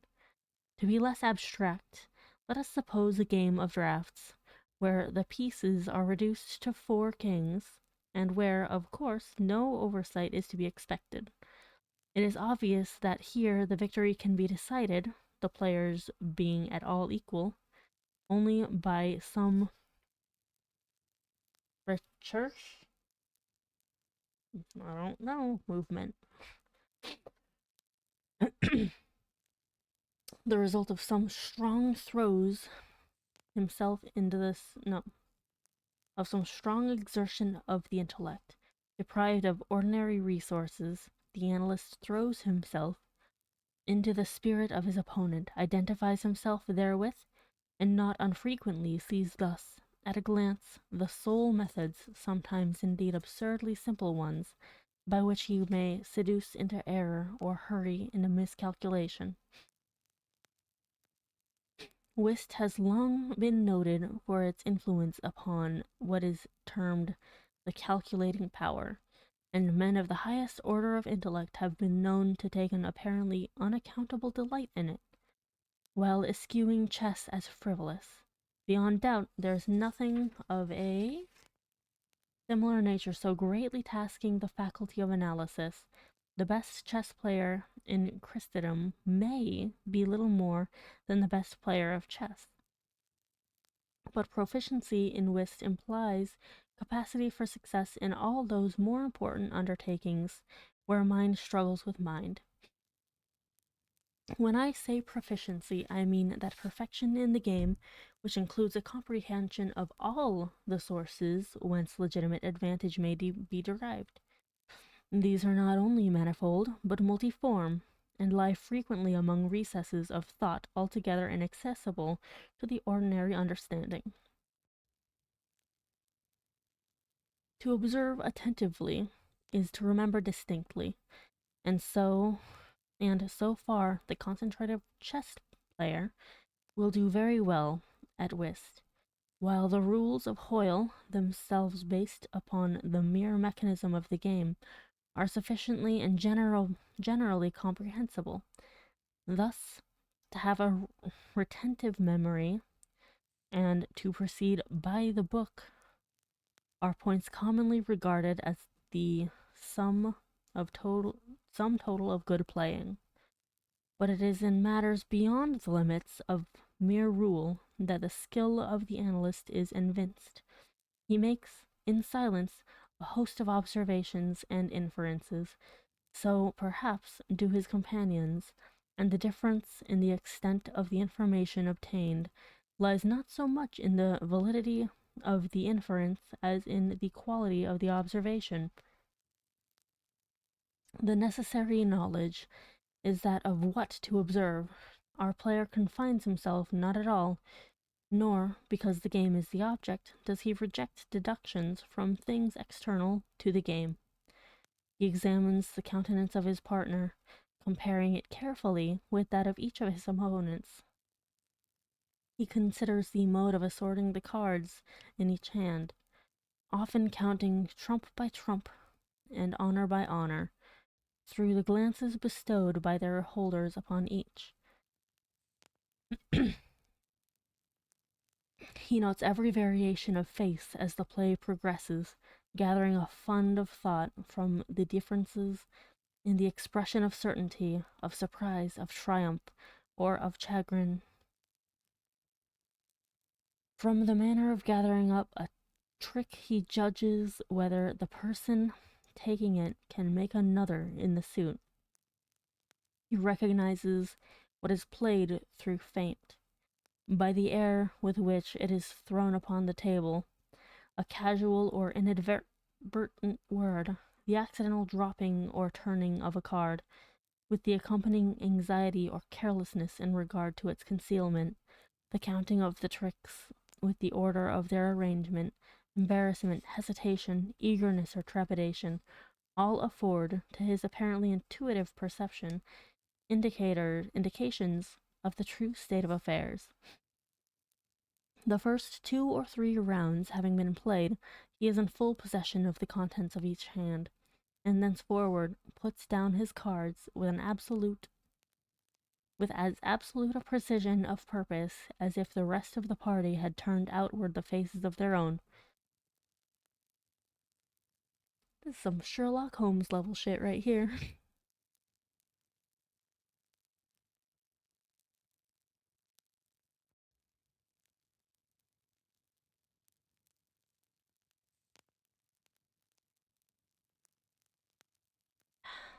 One moment.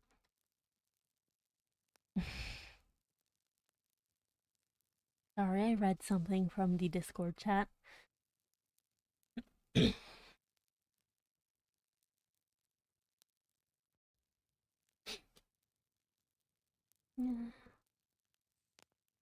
God, just one. I don't know what button. There we go. 144. Goody goody. The analytical power should not be confounded with ample ingenuity, for while the analyst is necessarily ingenious, the ingenious man is often remarkably incapable of analysis.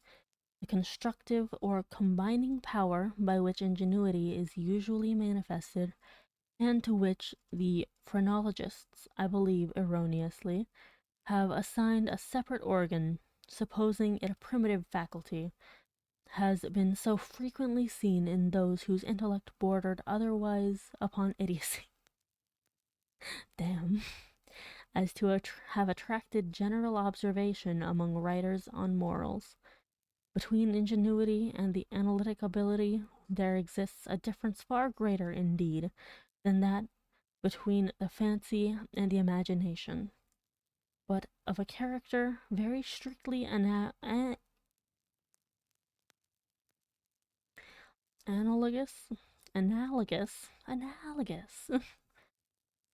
It will be found, in fact, that the ingenious are always fanciful, and the truly imaginative never otherwise than analytic. The narrative which follows will appear to the reader somewhat in the light of a commentary upon the propositions just advanced. Residing in Paris during the spring and part of the summer of 18 something, I there became acquainted with a Monsieur C. Auguste Dupin. I don't know. That's me just trying. This young gentleman was of an excellent, indeed of an illustrious family, but by a variety of untoward events had been reduced to such poverty that the energy of his character succumbed beneath it, and he ceased to bestir himself in the world, or to care for the retrieval of his fortunes. By courtesy of his creditors, there still remained in his possession a small remnant of his patrimony, and upon the income arising from this he managed, by means of a rigorous economy, to procure the necessaries of life, without troubling himself about its superfluities. Books, indeed, were his sole luxuries, and in Paris these are easily obtained. Our first meeting was at an obscure library in the Rue Montmartre. Mm, mm, it's gonna be another difficult one. I can feel it in my bones. I can feel it in my bones. I don't want to read another difficult one. This isn't fair. There's so many words that are complicated. Someone save me. Someone save me.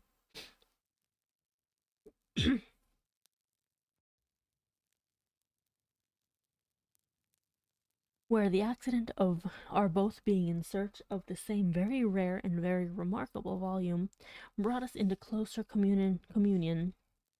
We saw each other again and again. I was deeply interested in the little family history which he detailed to me with all that candor which a Frenchman indulges whenever mere self is his theme.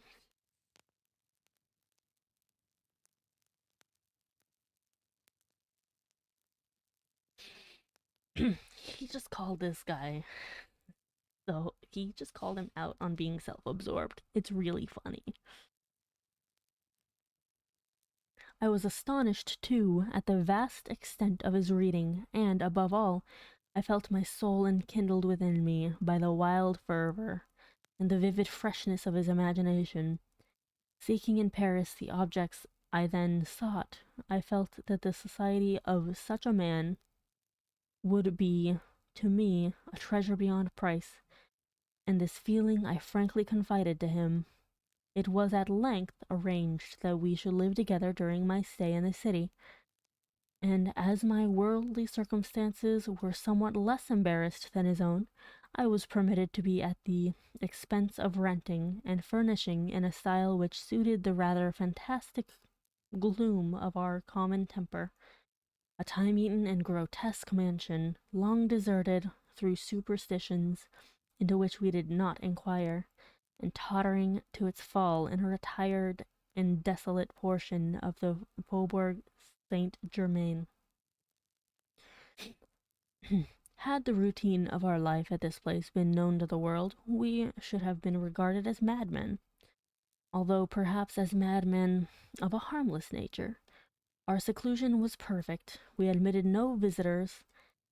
Indeed, the locality of our retirement had been carefully kept a secret from my own former associates, and it had been many years since Dupin had ceased to know or be known in Paris. We existed within ourselves alone.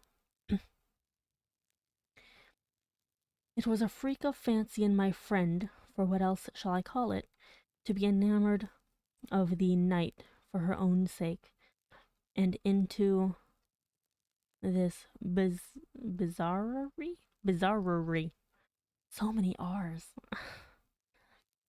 and into all his others I quietly fell, giving myself up to his wild whims with a perfect abandon.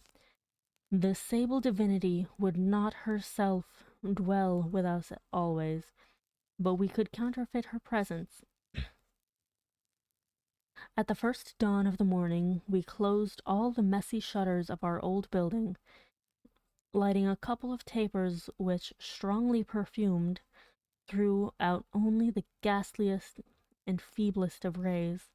By the aid of these, we then busied our souls in dreams, reading, writing, or conversing, until warned by the clock of the advent of the true darkness. Then we sallied forth into the streets arm in arm, continuing the topics of the day, or roaming far and wide until a late hour, seeking, amid the wild lights and shadows, of the populous city, that infinity of mental excitement which quiet observation can afford. I like these guys. I like these guys a lot. They both just love the darkness so much that they're just like, nah, we only really need a little bit of light. And we go out during the night to just take little strolls. I don't know, it sounds lovely to me.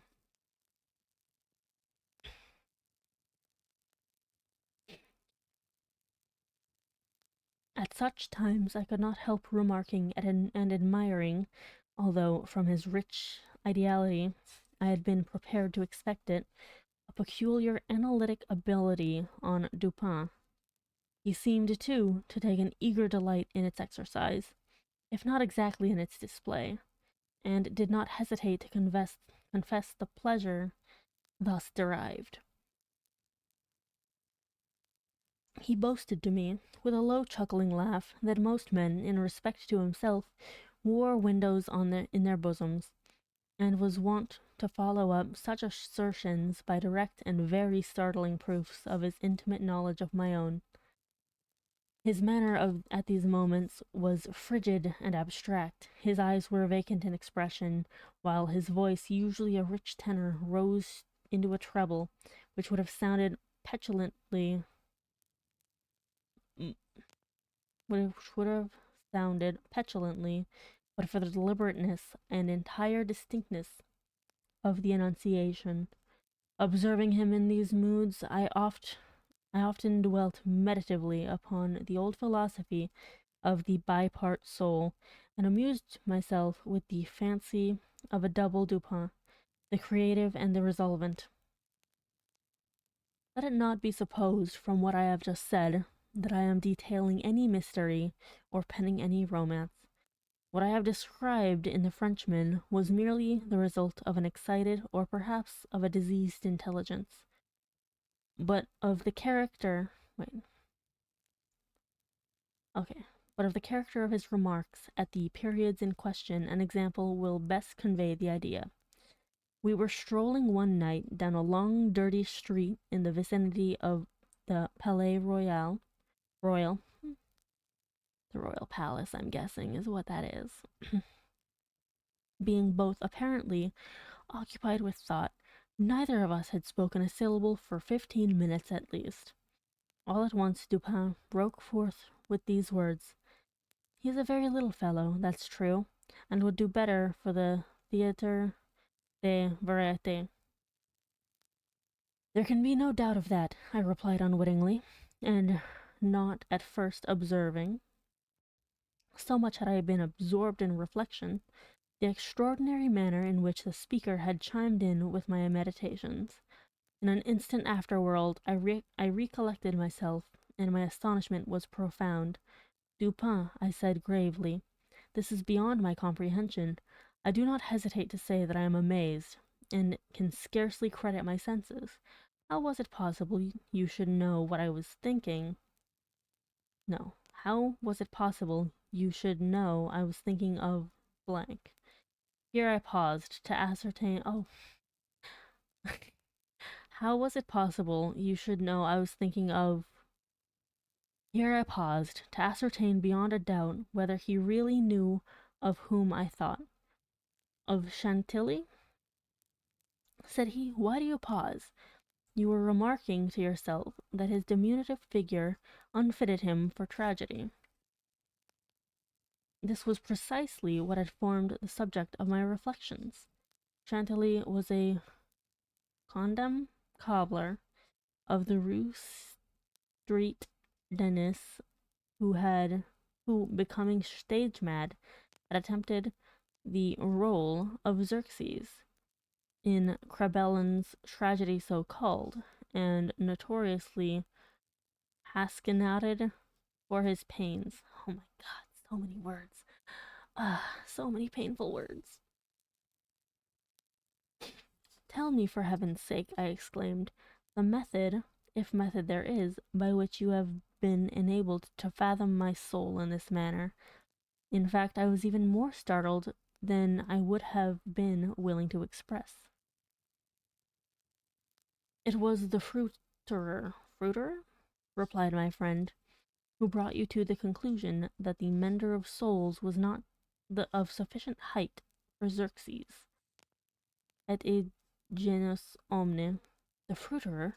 You astonish me. I know no fruiterer whomsoever. The man who ran up against you as we entered the street. It may have been 15 minutes ago. I now remembered that, in fact, a fruiterer, carrying upon his head a large basket of apples, had clearly thrown me down, by accident, as we passed from the Rue C into the thoroughfare where we stood. But what this had to do with Chantilly, I could not possibly understand. There was not a particle of charlatanry,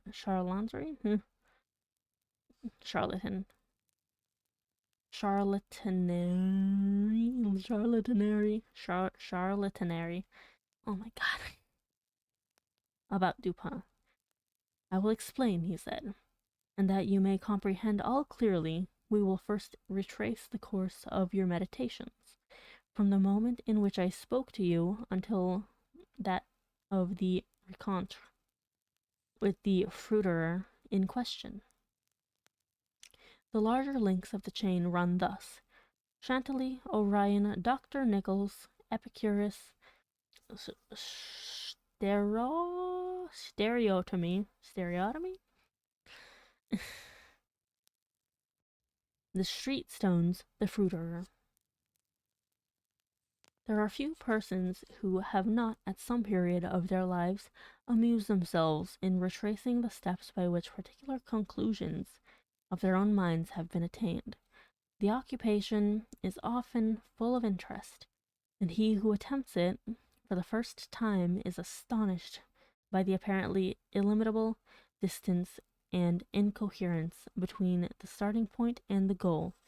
What then must have been my amazement when I heard the Frenchman speak what he had just spoken, and when I could not help acknowledging that he had spoken the truth, he continued.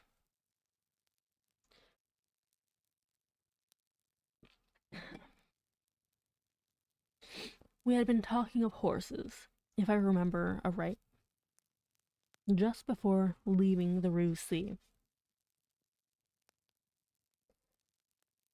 This was the last subject we discussed.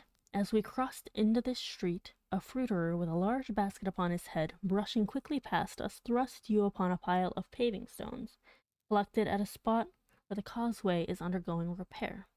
You stepped upon one of the loose fragments, slipped, slightly strained your ankle, appeared vexed or sulky, muttered a few words, turned to look at the pile, and then proceeded in silence. I was not particularly attentive to what you did, but observation has become, with me, of late, a species of necessity. You kept your eyes upon the ground, glancing, with a petulant expression, at the holes and ruts in the pavement, so that I saw you were still thinking of the stones, until we reached the little alley called Lamartine, which has been paved by way of experiment with the overlapping and riveted blocks. Here your countenance brightened up, and, perceiving your lips move, I could not doubt that you murmured the word stereotomy. Stereotomy? I don't know.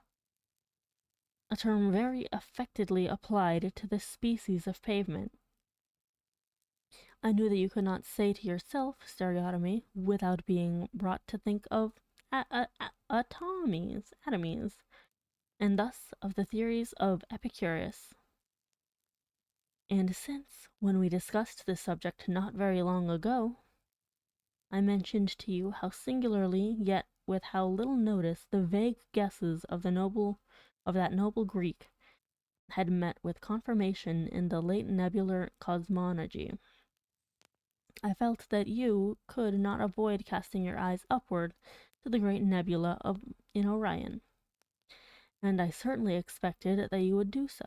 You did look up, and I was now assured that I had correctly followed your steps. But in that bitter tirade upon Chantilly, which appeared in yesterday's Musée, the satirist making some disgraceful allusions to the cobbler's change of name upon assuming the buskin quoted a Latin line about which we have often conversed. I mean the line, "Perdidit an antiquum litera sonum." I had told you that this was in reference to Orion, formerly written Urian, and from certain pungencies connected with this explanation, I was unaware that you could not have forgotten it. It was clear, therefore, that you would not fail to combine the two ideas of Orion and Chantilly. And Chantilly?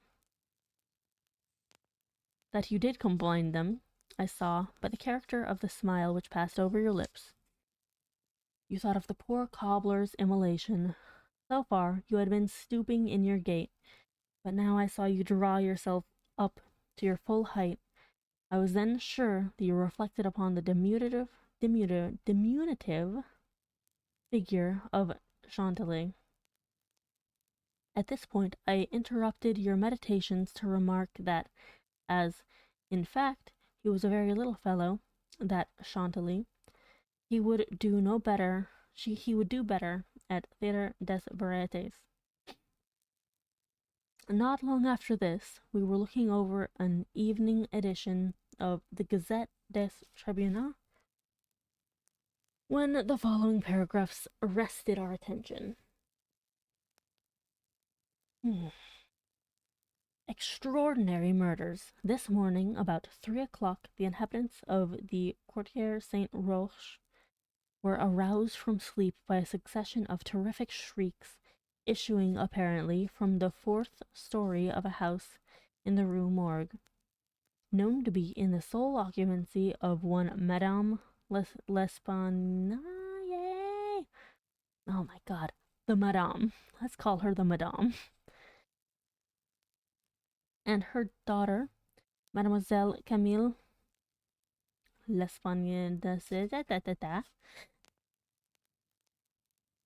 After some delay, occasioned by a fruitless attempt to procure admission in the usual manner, the gateway was broken in with a crowbar, and 8 or 10 of the neighbors entered accompanied by 2 guards. I'm going to say guards. By this time, the cries had ceased, but as the party rushed up the first flight of stairs, 2 or more rough voices in angry contention were distinguished and seemed to proceed from the upper part of the house. As the second landing was reached, these sounds also had ceased, and everything remained perfectly quiet. The party spread themselves and hurried from room to room. Upon arriving at a large back chamber in the 4th story, the door of which, being found locked, with the key inside, was forced open, a spectacle presented itself which struck every one present not less with horror than with astonishment. The apartment was in the wildest disorder, the furniture broken and thrown about in all directions. There was only one bedstead, and from this the bed had been removed, and thrown into the middle of the floor. On a chair lay a razor, besmeared with blood. On the hearth were 2 or 3 long and thick tresses of grey human hair, also dabbled in blood, and seeming to have been pulled out by the roots.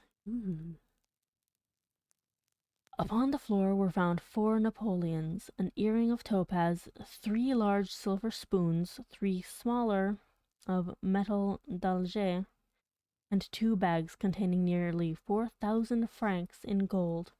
The drawers of the bureau, which stood in one corner, were open and had been apparently rifled, although many articles still remained in them. A small iron safe was discovered under the bed, not under the bedstead. It was open, with the key still in the door. It had no contents beyond a few old letters, and other papers of little consequence. Of the Madame, no traces were here seen, but an unusual quantity of soot being observed in the fireplace, a search was made in the chimney, and, horrible to relate, the corpse of the daughter, head downward, was dragged therefrom, it having been thus forced up the narrow aperture for a considerable distance. The body was quite warm. Upon examining it, many excoriations were perceived, no doubt occasioned by the violence with which it had been thrust up and disengaged. Upon the face were many severe scratches, and upon the throat dark bruises, a deep indentation and deep indentations of fingernails, as if the deceased had been throttled to death. After a thorough investigation of every portion of the house, without farther discovery, the party made its way into a small paved yard in the rear of the building, where lay the corpse of the old lady, with her throat so entirely cut that upon an attempt to raise her, the head fell off. The body, as well as the head, was fearfully mutilated, and the former so much so as scarcely to retain any semblance of humanity. To this horrible mystery there is not as yet, we believe, the slightest clue. The day's paper had these additional particulars. The tragedy in the Rue Morgue. Many individuals have been examined in relation to this most extraordinary and frightful affair. The word affair has not yet in France that levity of import which it conveys with us. Thank you for the head pats, Loa. We're reading about a murder. I wonder what the heck happened. I am getting vague memories of the first time I probably read this. It's a wild little bit of mystery. And who better to solve it than two people who pride themselves on analysis and one who's actually good at it.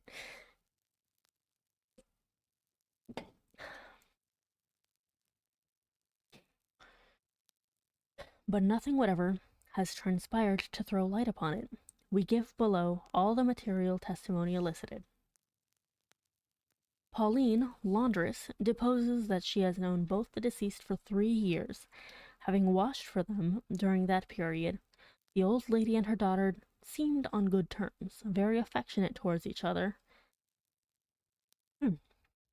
They were excellent pay. Could not speak in regard to their mode or means of living. Believed that the madame told fortunes for a living, was reputed to have money put by. Never met any persons in the house when she called for the clothes or took them home. Was sure that they had no servant in employ. There appeared to be no furniture in any part of the building except in the 4th story. Pierre, a tobacconist. It's a pianist, but for tobacco. I think he just sells tobacco. Deposes that he has been in the habit of selling small quantities of tobacco and snuff to the madame for nearly 4 years. Was born in the neighborhood and has always resided there. The deceased and her daughter had occupied the house in which the corpses were found for more than 6 years. It was formerly occupied by a jeweler, who underlet the upper rooms to various persons. The house was the property of the madam. She became dissatisfied with the abuse on the premises by her tenant, and moved into them herself, refusing to let any portion. The old lady was childish. Witness had seen the daughter some 5 or 6 times during the 6 years. The two lived an exceedingly retired life, were reputed to have money. Had heard it said among the neighbors that the madame told fortunes, did not believe it. He had never seen any person enter the door except the old lady and her daughter, a porter once or twice, and a physician some 8 or 10 times.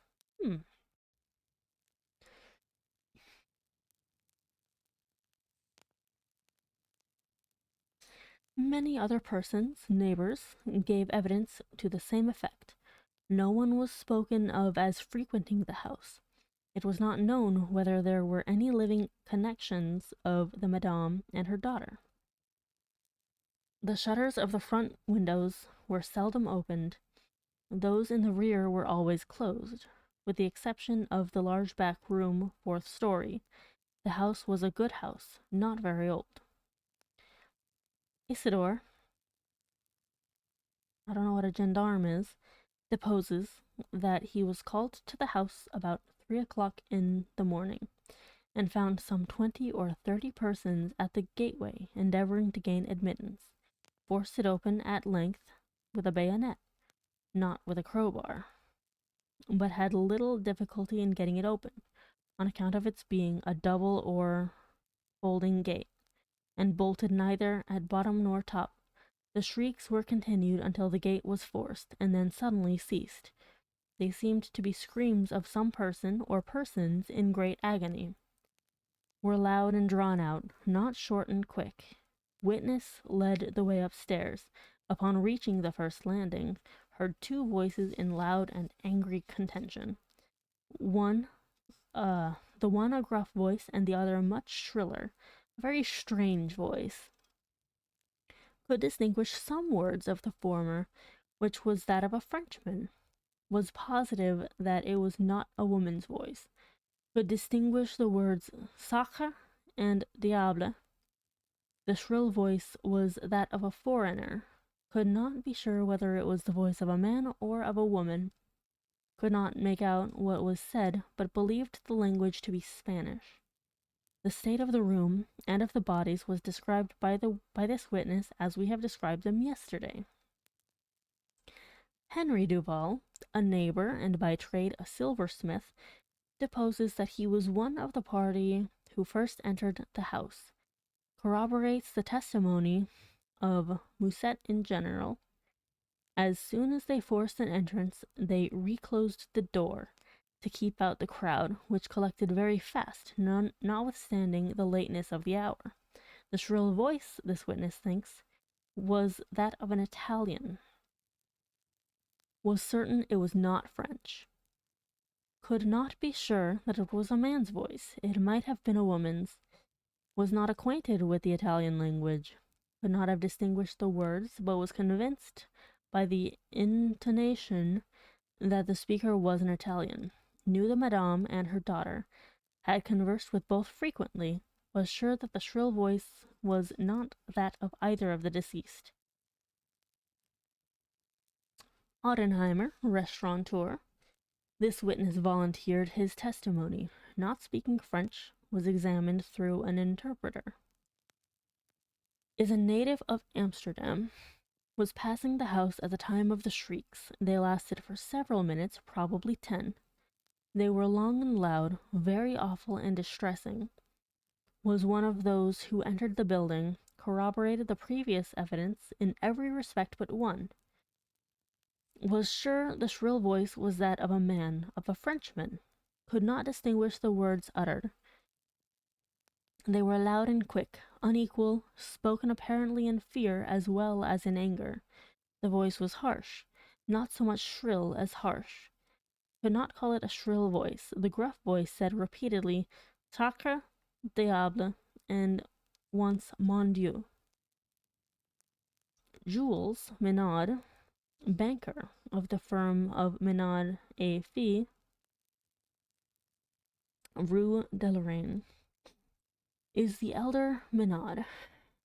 The madame, had some property, had opened an account with his banking house in the spring of the year, 8 years previously, made frequent deposits in small sums, had checked for nothing until the 3rd day before her death.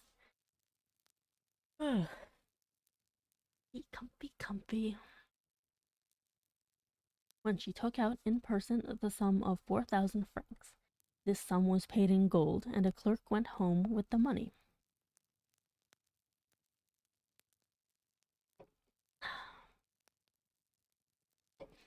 Adolphe Lebon, clerk to Menard et Fils, deposes that on the day in question, about noon, he accompanied the madame to her residence with the 4,000 francs, put up in 2 bags.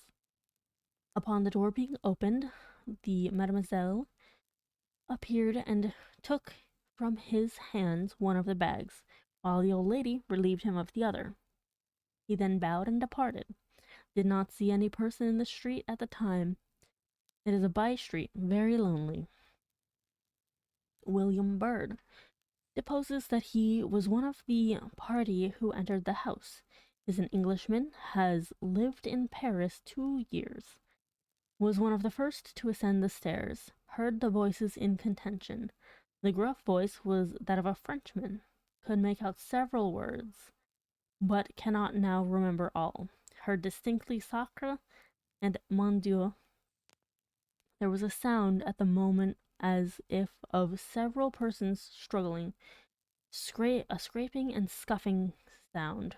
Scuffling.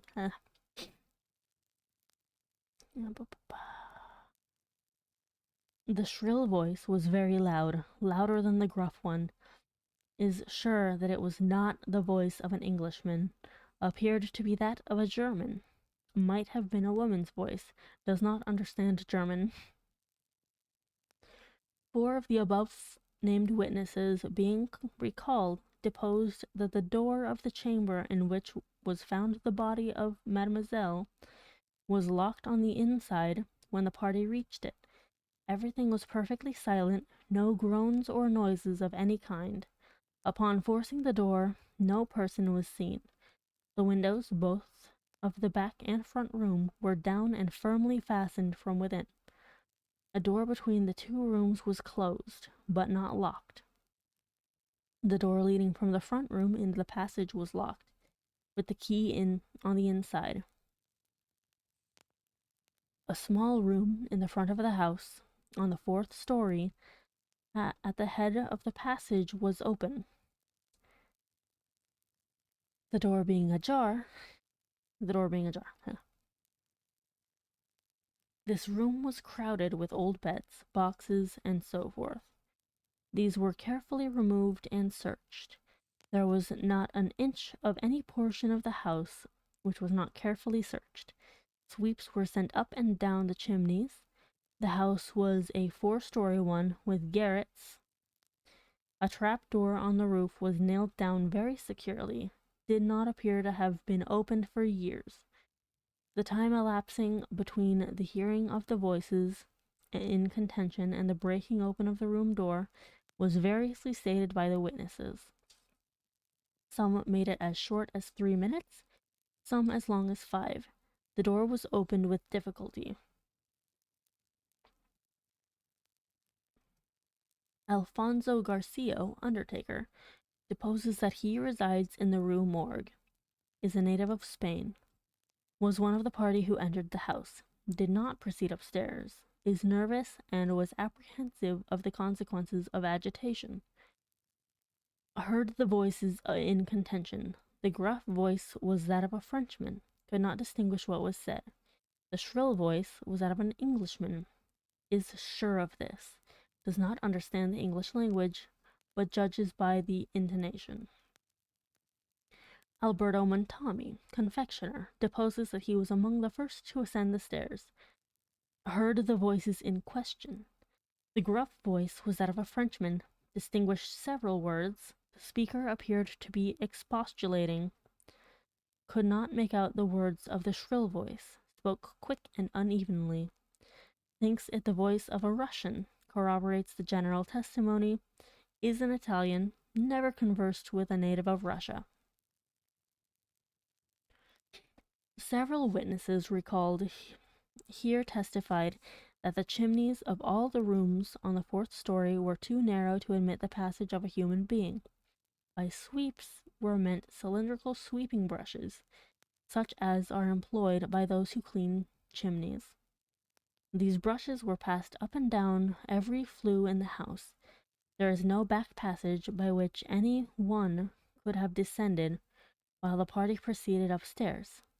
The body of the Mademoiselle was so firmly wedged in the chimney that it could not be got down until 4 or 5 of the party united their strength. Paul Dumas, physician, deposes that he was called to view the bodies about daybreak. They were both then lying on the sacking of the bedstead. in the chamber where the mademoiselle was found. The corpse of the young lady was much bruised and excoriated. And the fact that it had been thrust up the chimney would sufficiently account for these appearances. Oh, I got it. Hi, Chris. Thank you so much. I'm reading a horror story. Happy birthday. I know it's not your birthday, but happy birthday stream day. I'm in the middle of reading The Murders in the Rue Morgue. So when you raided and I alone heard the raid noise, I got frightened. I jumped, and you can visibly see me jump.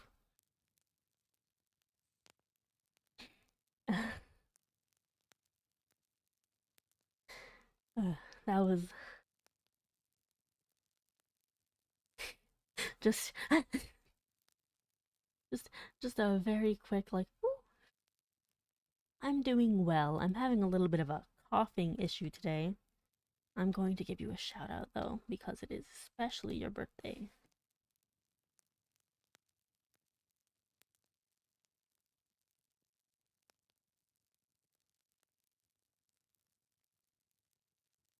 I got spooked. I'm quite embarrassed that I got spooked and I visibly jumped. How are you? How did your stream go? I hope you're having a good day, and I hope you like the difference in my model today. I kind of wanted to have something a little bit more, showing off more of the actual model. Oh no. I'm so sorry that your PC shit the bed. How are you enjoying The Witcher 3?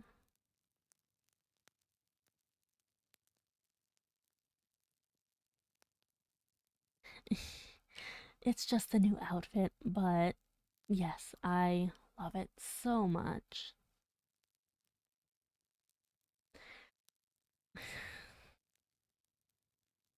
Uh, I also love that Poe essentially wrote a Sherlock Holmes-esque story. Oh, haven't fought the Griffin at the start? Oh, don't worry, I can't word either. It's okay.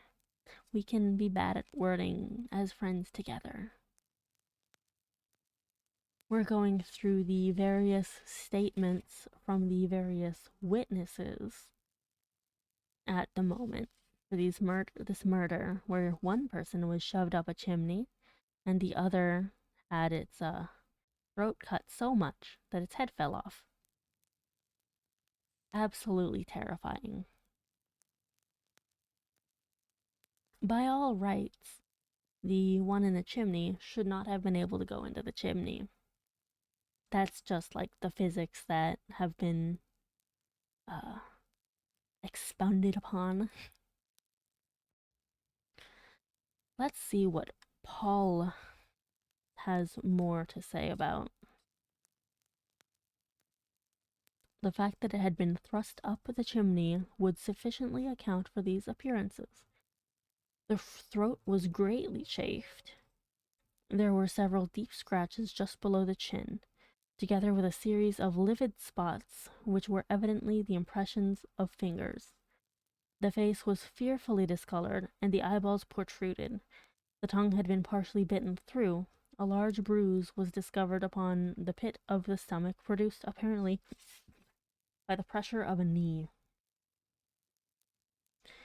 In the opinion of M. Dumas, the Mademoiselle had been throttled to death by some person or persons unknown. Thank you, Johnny. Thank you for the lurk. I hope you enjoy. The corpse of the mother was horribly mutilated. All of the bones of the right leg and arm were more or less shattered. Yeah, rest up and enjoy your day, okay? The left tibia much splintered, as well as all the ribs of the left side. whole body dreadfully bruised and discolored.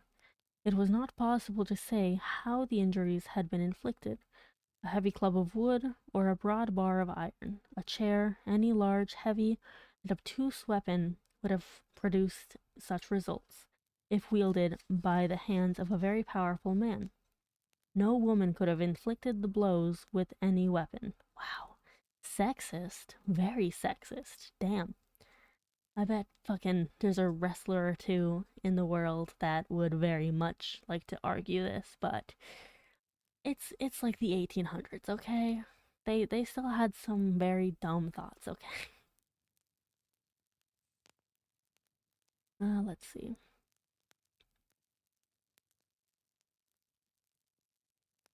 The head of the deceased, when seen by witness, was entirely separated from the deceased, from the body, and was also greatly shattered. The throat had evidently been cut with some very sharp instrument, probably with a razor. Alexandre Etienne, surgeon, was called with M. Dumas to view the bodies, corroborated the testimony and the opinions of M. Dumas. Nothing farther of importance was elicited, although several other persons were examined. A murder so mysterious and so perplexing in all its particulars was never before committed in Paris, if indeed a murder had been committed at all. The police are entirely at fault, an unusual occurrence in affairs of this nature. There is not, however, the shadow of a clue apparent. The evening edition of the paper stated that the greatest excitement still continued in the Quartier Saint Roch, that the premises in question had been carefully researched and fresh examinations of witnesses instituted, but all to no purpose.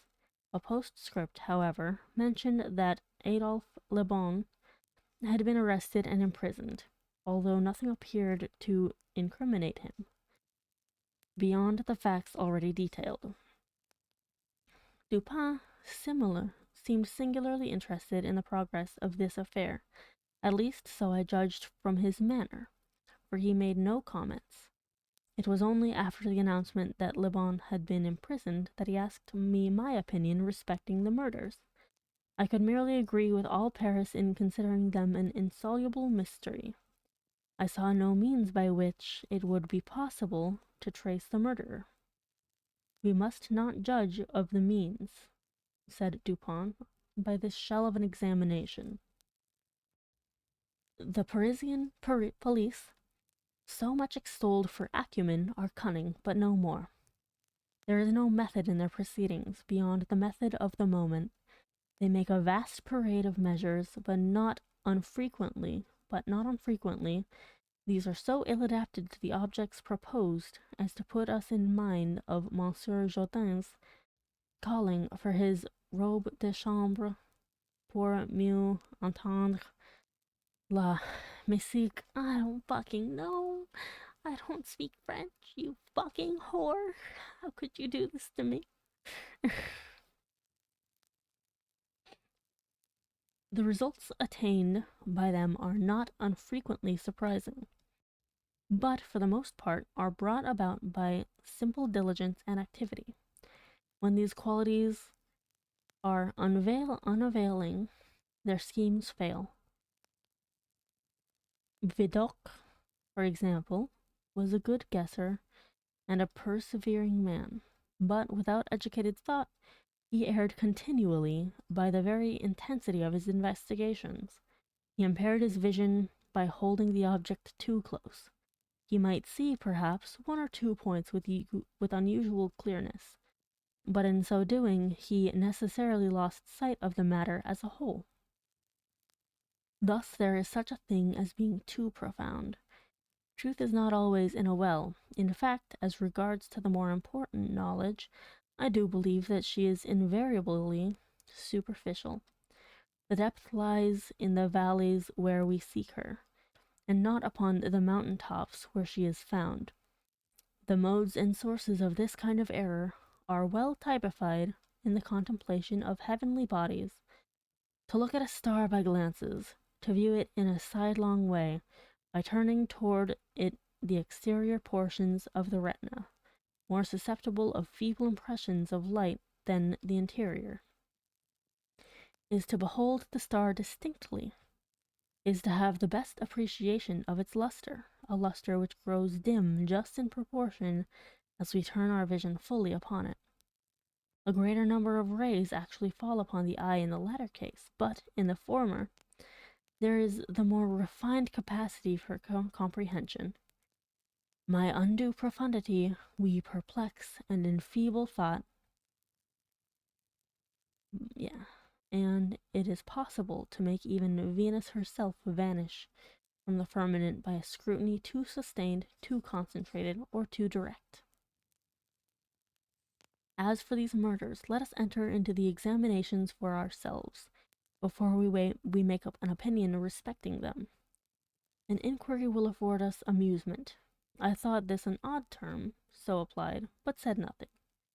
And besides, Le Bon once rendered me a service for which I am not ungrateful. We will go and see the premises with our own eyes. I know G, the prefect of the police, and shall have no difficulty in obtaining the necessary permission. The permission was obtained, and we proceeded at once to the Rue Morgue. This is one of those miserable thoroughfares which intervene between the Rue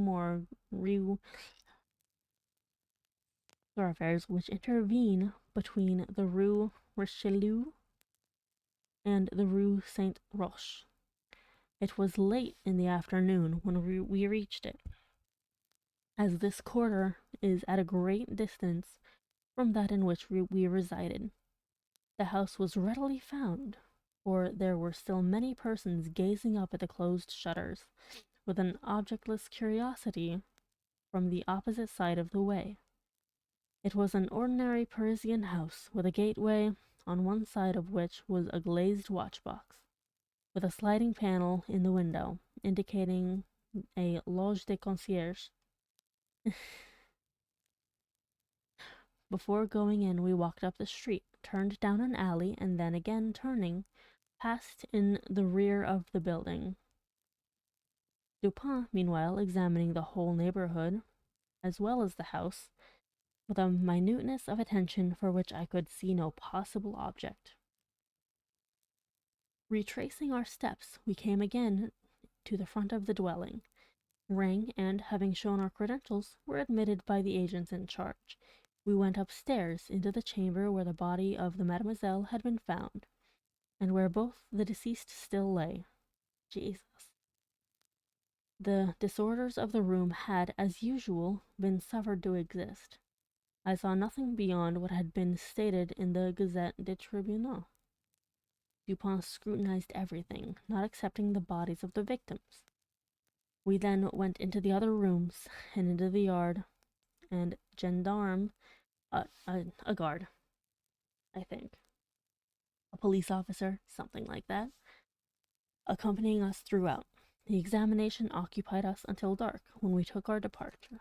On our way home, my companion stepped in for a moment at the office of one of the daily papers. I have said that the whims of my friend were manifold, and that je les ménageais.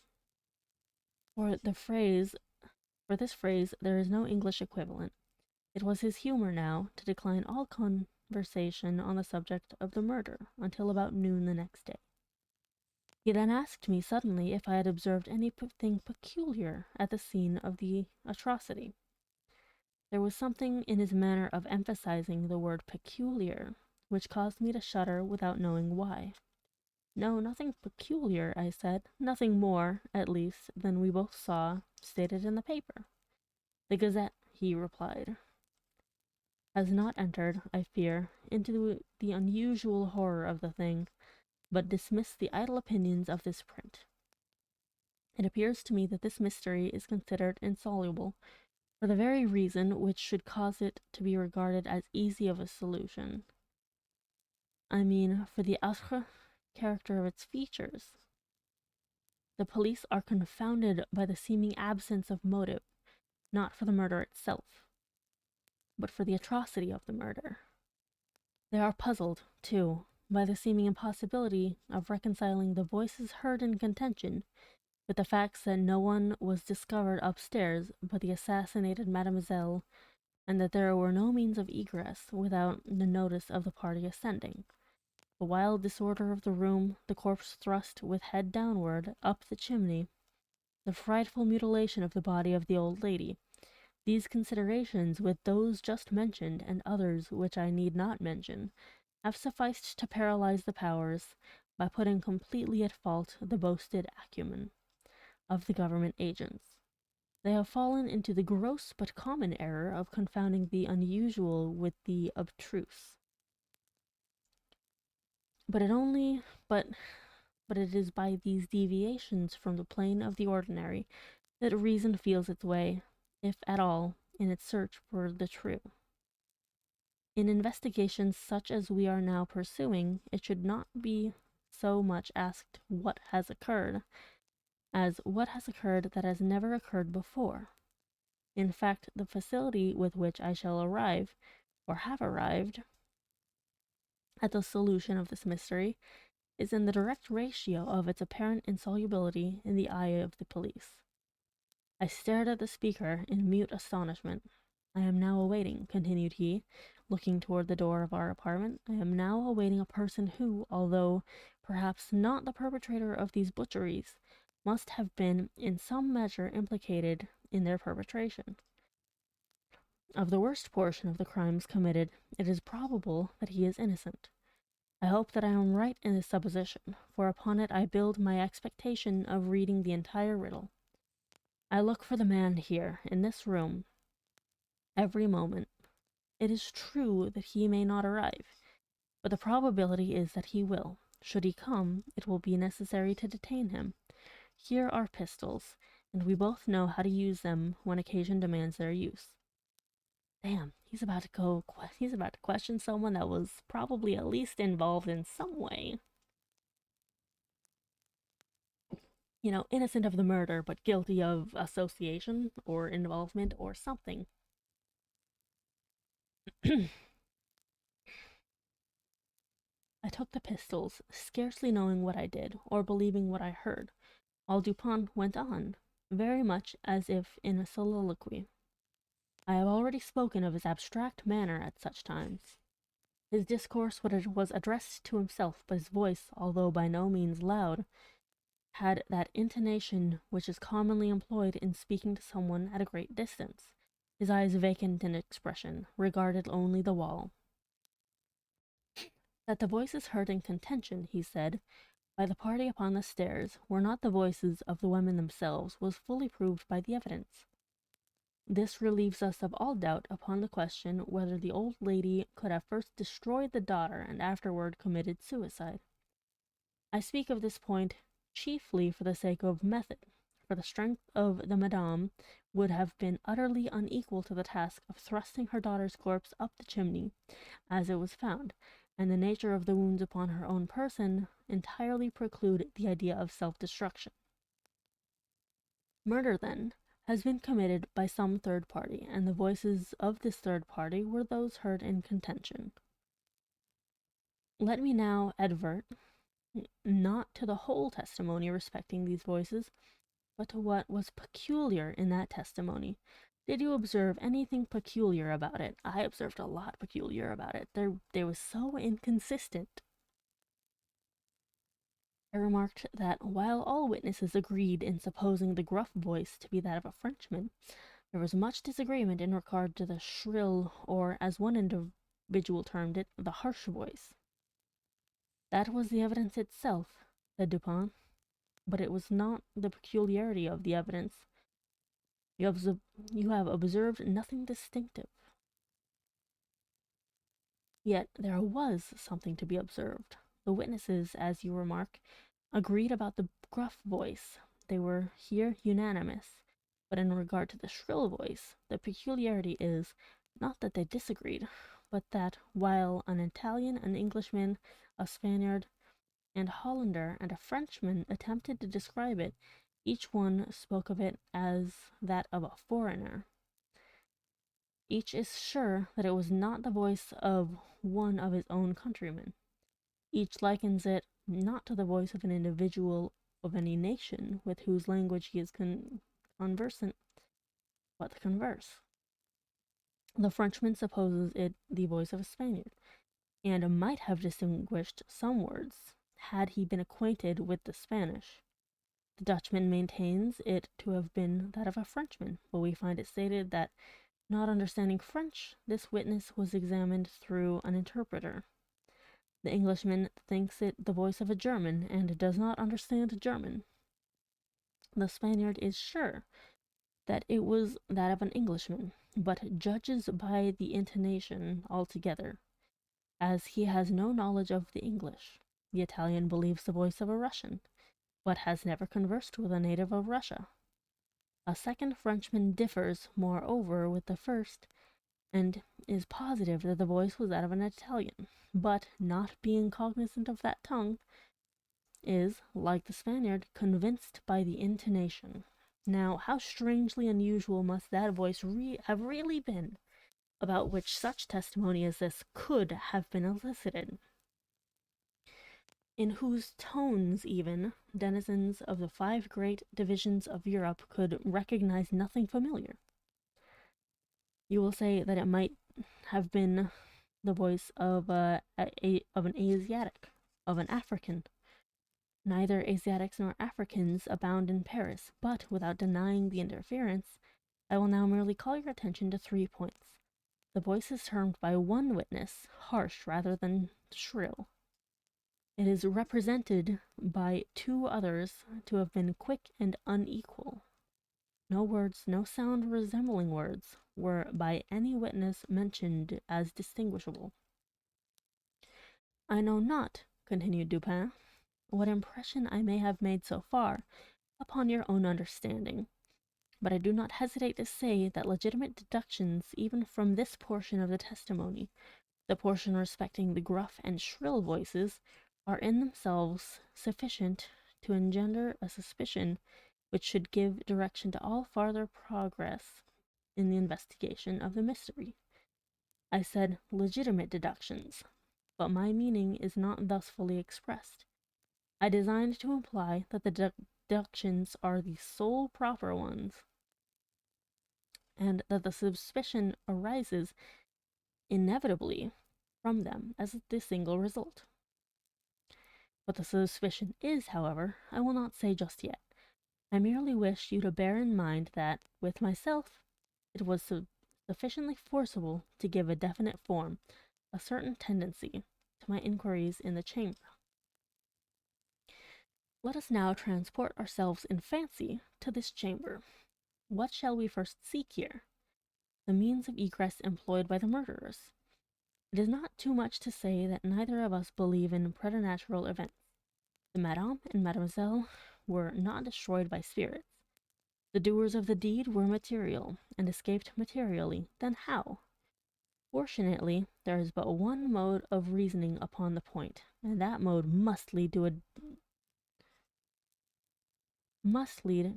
definite decision. Let us examine, each by each, the possible means of egress. It is clear that the assassins were in the room where the Mademoiselle was found, or at least in the room adjoining, when the party ascended the stairs. It is then only from these 2 apartments that we have to seek issues. The police have laid bare the floors and ceilings and the masonry of the walls in every direction. No secret issues could have escaped their vigilance. But, not trusting to their eyes, I examined with my own. There were, then, no secret issues. Both doors leading from the rooms into the passage were securely locked, with the keys inside. Let us turn to the chimneys. These, although of ordinary width for some 8 or 10 feet above the hearths, will not admit, throughout their extent, the body of a large cat. Yeah, that's fair. It's like, they're not big enough for a big cat to get through. I don't think a human can get through them. The impossibility of egress by means already stated being thus absolute, We are reduced to the windows. Through those, the front room, no one could have escaped without notice from the crowd in the street. The murderers must have passed, then, through those of the back room.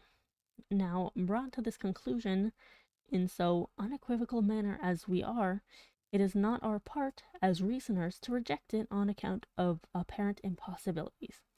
It is only left for us to prove that these apparent impossibilities, in reality, are not as such. There are two windows in the chamber. One of them is unobstructed by furniture, and is wholly visible.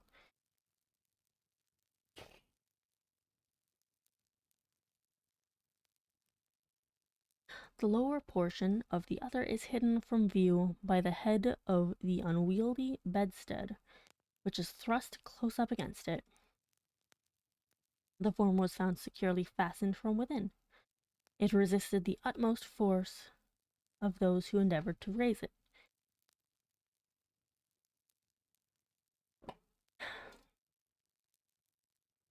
A large gimlet hole had been pierced in its frame to the left, and a very stout nail was found fitted therein, nearly to the head.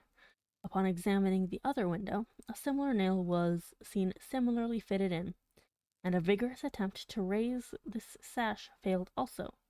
The police were now entirely satisfied that egress had not been in these directions, and therefore it was thought a matter of supererogation. Know what that means? To withdraw the nails and open the windows. My own examination was somewhat more particular, and was so for the reason I have just given, because here it was, I knew that all apparent impossibilities must be proved to be not such in reality. I proceeded to think thus: a posteriori, the murderers did escape from one of these windows. This being so, they could not have refastened the sashes from the inside, as they were found fastened. The consideration which put a stop, through its obviousness, to the scrutiny of the police in this quarter. Yet the sashes were fastened. They must, then, have the power of fastening themselves. There was no escape from this conclusion. I stepped to the unobstructed casement, withdrew the nail with some difficulty, and attempted to raise the sash. It resisted all my efforts, and as I had anticipated. A concealed spring must, I now know, exist, and this corroboration of my idea convinced me that my premises, at least, were correct. My premises. I get it. However mysterious still appeared the circumstances attending the nails. A careful search soon brought to light the hidden spring. I pressed it, and, satisfied with my discovery, forbore to upraise the sash. I now replaced the nail and regarded it attentively. A person passing out through the window might have reclosed it, and the spring would have caught, but the nail could not have been replaced. The conclusion was plain, and again narrowed in the field of my investigations. The assassins must have escaped through the other window. Supposing then the springs upon each sash to be the same, it was probable there must be found a difference between the nails, or at least between the modes of their fixture. Getting upon the sacking of the bedstead, I looked over the headboard minutely at the second casement. Passing my hand down behind the board, I readily discovered and pressed the spring, which was, as I had supposed, identical in character to its neighbor. I now looked at the nail. It was as stout as the other, and apparently fitted in the same manner, driven in nearly up to the head. You will say that I was puzzled, but if you think so, you must have misunderstood the nature of the inductions. To use a sporting phrase, I had not been once at fault. The scent had never for an instant been lost. There was no flaw in any link of the chain. I had traced the secret to its ultimate result, and that result was the nail. It had, I say, in every respect, the appearance of its fellow in the other window, but this fact was an absolute nullity. conclusive as it might seem to be, when compared with the consideration that here, at this point, terminated the clue. There must be something wrong, I said, about the nail. I touched it, and the head, with about a quarter of an inch of the shank, came off in my fingers. The rest of the shank was in the gimlet hole where it had been broken off. The fracture was an old one, for its edges were encrusted with rust, and had apparently been accomplished by the blow of a hammer, which had partially embedded in the top of the bottom sash. The head portion of the nail I now carefully the head portion of the nail, yeah. I now carefully replaced this head portion of the indentation I now carefully replaced this head portion in the indentation whence I had taken it, and the resemblance to a perfect nail was complete. The fissure was invisible. Pressing the spring, I gently raised the sash for a few inches. The head went up with it, remaining firm in its bed. I closed the window, and the semblance of the whole nail was again perfect. The riddle so far was now unriddled.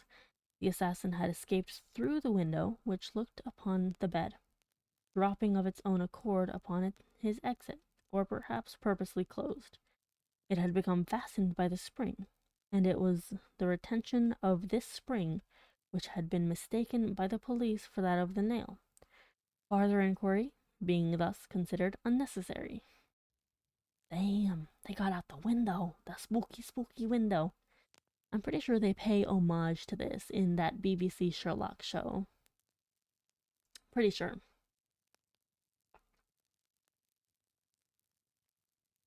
The next question is that of the mode of descent. Upon this point I had been satisfied in my walk with you around the building.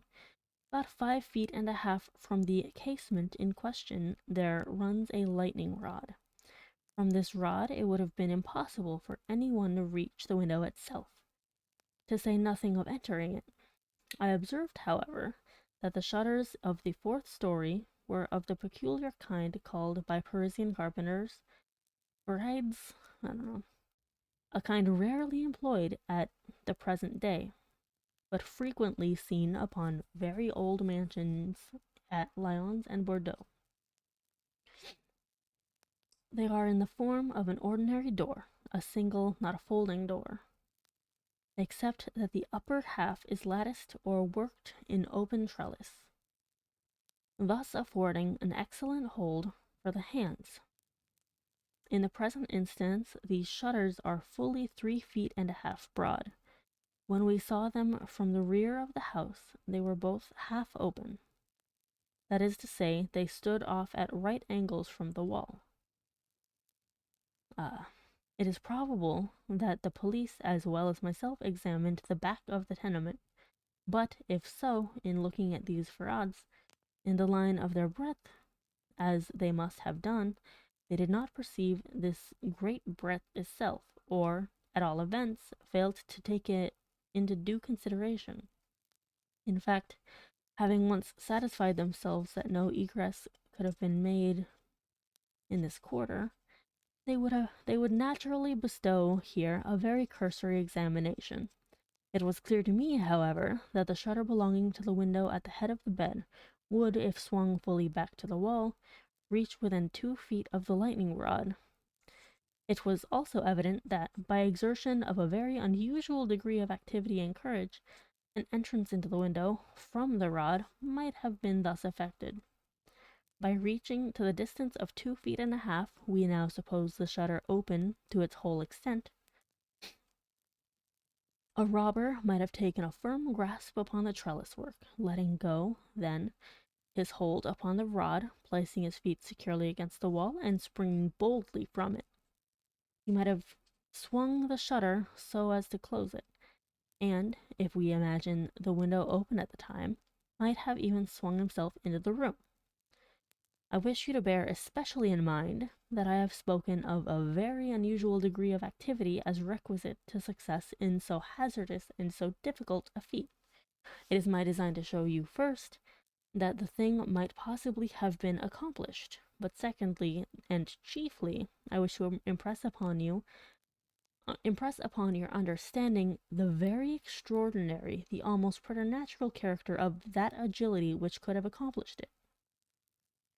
You will say, no doubt, using the language of the law, that to make out my case I should rather undervalue than insist upon a full estimation of the activity required in this manner. This may be the practice in law, but it is not the usage of reason. My ultimate object is only the truth.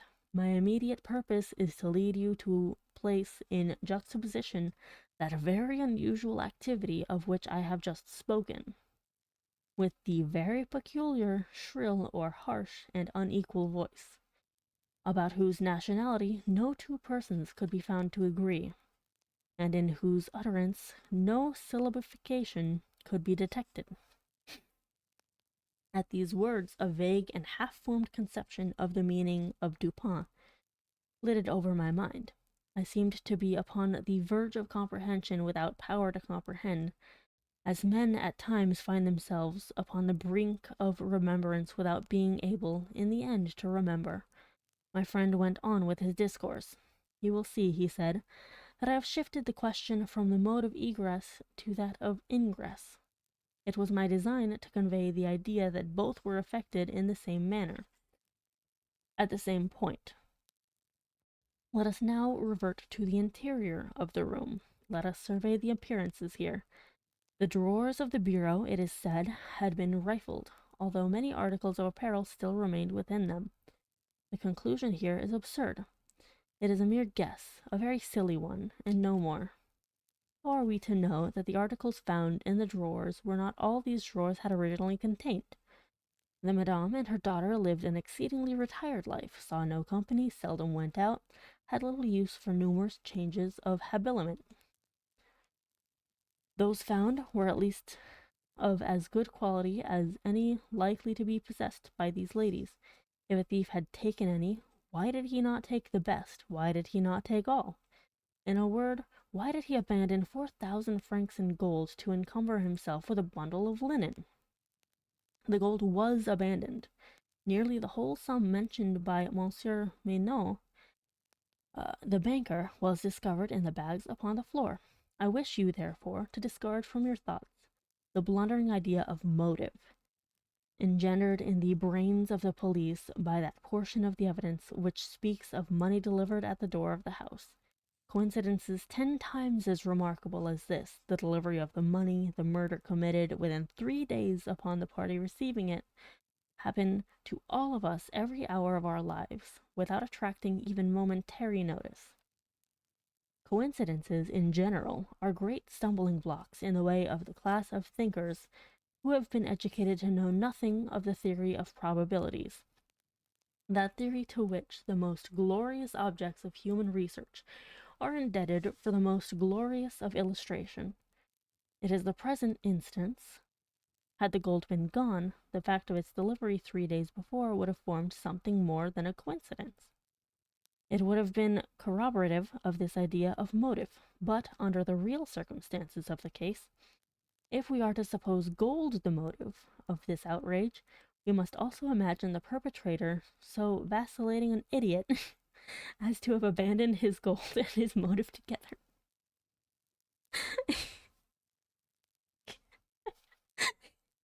I'm sorry. It's very, very funny. Just, it's like, yeah, a murderer that's this cunning being that fucking stupid to abandon his entire motive, that makes no sense whatsoever. Like, he would have to be just an astonishing moron. Keeping now steadily in mind the points to which I have drawn your attention, that peculiar voice, that unusual agility, and that startling absence of motive in a murder so singularly atrocious as this, let us glance at the butchery itself. Here is a woman strangled to death by manual strength, and thrust up a chimney, head downward. Ordinary assassins employ no such modes of murder as this, least of all do they thus dispose of the murdered. In that manner of thrusting the corpse up the chimney, you will admit that there was something excessively ultra, something altogether irreconcilable with our common notions of human action. Even when we suppose the actors the most depraved of men, think too how great must have been that strength which could have thrust the body up such an aperture so forcefully that the united vigor of several persons was found barely sufficient to drag it down. Turn now to other indications of the employment of a vigor most marvellous. On the hearth were thick tresses, very thick tresses, of grey human hair. These had been torn out by the roots. You are aware of the great force necessary in tearing thus from the head, even 20 or 30 hairs together. You saw the locks in question as well as myself. Their roots, a hideous sight, were clotted with fragments of the flesh of the scalp, sure token of the prodigious power which had been exerted in uprooting perhaps 500,000 of hairs at a time. The throat of the old lady was not merely cut, but the head absolutely severed from the body. The instrument was a mere razor. I wish you also to look at the brutal ferocity of those deeds. Of the bruises upon the body of the madame, I do not speak. Monsieur Dumas and his worthy coadjutor, Monsieur Etienne, have pronounced that they were inflicted by some obtuse instrument, and so far these gentlemen are very correct.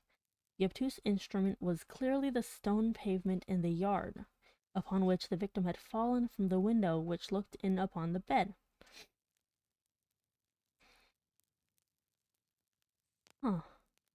This idea, however, simple it may now seem, escaped the police for the same reason that the breadth of these shutters escaped them, because by the affair of the nails their perceptions had been hermetically sealed against the possibility of the windows having been ever opened at all. If now, in addition to all these things, you have properly reflected upon the odd disorder of the chamber, we have gone so far as to combine the ideas of an agility astounding, a strength superhuman, a ferocity brutal, a butchery without motive, a grotesque in horror absolutely alien from humanity, and a voice foreign in tone to the ears of men of many nations, and devoid of all distinct or intelligible syllabifications. What result then has ensued? What impression have I made upon your fancy? I felt a creeping of the flesh as Dupin asked me the question. A madman, I said, has done this deed. Some raving maniac escaped from the neighboring maison de santé. In some respects, he replied, your idea is not irrelevant. But the voices of madmen, even in their wildest paroxysms, are never found to tally with that peculiar voice heard upon the stairs. Madmen are of some nation, and their language, however incoherent in its words, has always coherence of syllabification. Besides, the hair of the madman is not such as I now hold in my hand. I disentangled this little tuft from the rigidly clutched fingers of Madame. Tell me what you can make of it. Dupin, I said, completely unnerved. This hair is most unusual. This is no human hair. I have not asserted that it is, said he. But before we decide this point, I wish you to glance at this little sketch I have here traced upon this paper. It is a facsimile drawing of what has been described in one portion of the testimony as dark bruises and deep indentations of fingernails upon the throat of the mademoiselle, and in another by Messrs. Dumas and Etienne as a series of livid spots, evidently the impression of fingers. You will perceive, continued my friend, spreading out the paper upon the table before us, that this drawing gives us the idea of a firm and fixed hold. There is no slipping apparent. Each finger has retained, possibly until the death of the victim, the fearful grasp by which it originally embedded itself. Attempt now to place all your fingers at the same time in their respective impressions as you see them. I made the attempt in vain. We are possibly not giving this matter a fair trial, he said. The paper is spread out upon the plain surface, but the human throat is cylindrical. Here is a billet of wood, the circumference of which is about that of a throat. Wrap the drawing around it and try the experiment again. I did so, but the difficulty was even more obvious than before. This, I said, is the mark of no human hand. Read now, replied Dupin, the passage from Cuvier. It was a minute anatomical and generally descriptive account of the large fulvous orang-orang of the East Indian Islands. The gigantic stature, the prodigious strength and activity, the wild ferocity, and the imitative propensities of these mammalia are sufficiently well known to all. I understood the full horrors of the murder at once. The description of the digits, said I, as I made an end of reading, is the exact same accordance with this drawing. I see that no animal but the orang-orang of the species here mentioned could have impressed the indentations as you have traced them. This tuft of tawny hair, too, is identical in character with that of the beast of Cuvier. But I cannot possibly comprehend the particulars of this frightful mystery. Besides, there were 2 voices heard in contention, and one of them was unquestionably the voice of a Frenchman. True, and you will remember an expression attributed almost unanimously by the evidence to this voice. The expression "Mon Dieu." This, under circumstances, has been justly characterized by one of the witnesses, Montani the confectioner, as an expression of remonstrance and expostulation. Upon these 2 words, therefore, I have mainly built my hopes of a full solution of the riddle. A Frenchman was cognizant of the murder. It is possible, indeed, it is far more than probable, that he was innocent of all participation in the bloody transactions which took place. The orang-outang may have escaped from him. He may have traced it to the chamber, but under the agitating circumstances which ensued, he could never have recaptured it. It is still at large. I will not pursue these guesses, for I have no right to call them more, since the shades of reflection upon which they are based are scarcely of sufficient depth to be appreciable by my own intellect. And since I could not pretend to make them intelligible to the understanding of another, we will call them guesses then, and speak of them as such. If the Frenchman in question is indeed, as I suppose, innocent of this atrocity, this advertisement which I left last night, upon our return home, at the office Le Monde, a paper devoted to the shipping interest and much sought by sailors, will bring him to our residence. He handed me a paper, and I read thus. Caught in the Bois de Boulogne, early in the morning of the institution, the morning of the murder. A very large tawny orang-outang of the Bornese species. The owner, who is ascertained to be a sailor belonging to a Maltese vessel, may have the animal again upon identifying it satisfactorily and paying a few charges arising from its capture and keeping. Call at this number, Rue Faubourg Saint Germain, à 3 semaines. How was it possible, I asked, that you should know the man to be a sailor and belonging to a Maltese vessel? I have to end soon. Not end the stream, but I have to stop reading momentarily in about 5 minutes, just to go get Tiny Human. I do not know it, said Dupin. I am not sure of it. Here, however, is a small piece of ribbon, which from its form and from its greasy appearance, has evidently been used in tying the hair in one of those long queues of which sailors are so fond.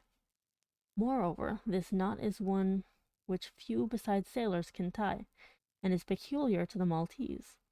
I picked the ribbon up at the foot of the lightning rod. It could not have belonged to either of the deceased. Now, if, after all, I am wrong in my deduction of from this ribbon that the Frenchman was a sailor belonging to a Maltese vessel, still I can have done no harm in saying what I did in the advertisement.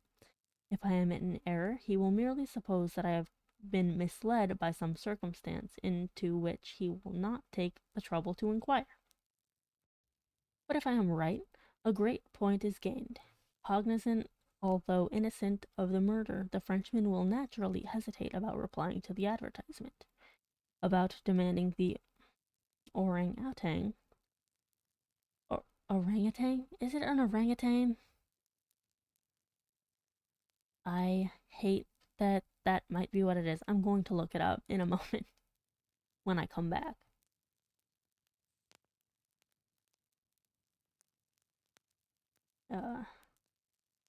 Is of great value. To one in my circumstances, a fortune of itself. Why should I lose it through idle apprehensions of danger? Here it is within my grasp. It is found in the Bois de Boulogne, at a vast distance from the scent of that butchery. How can it ever be suspected that a brute beast should have done the deed? The police are at fault.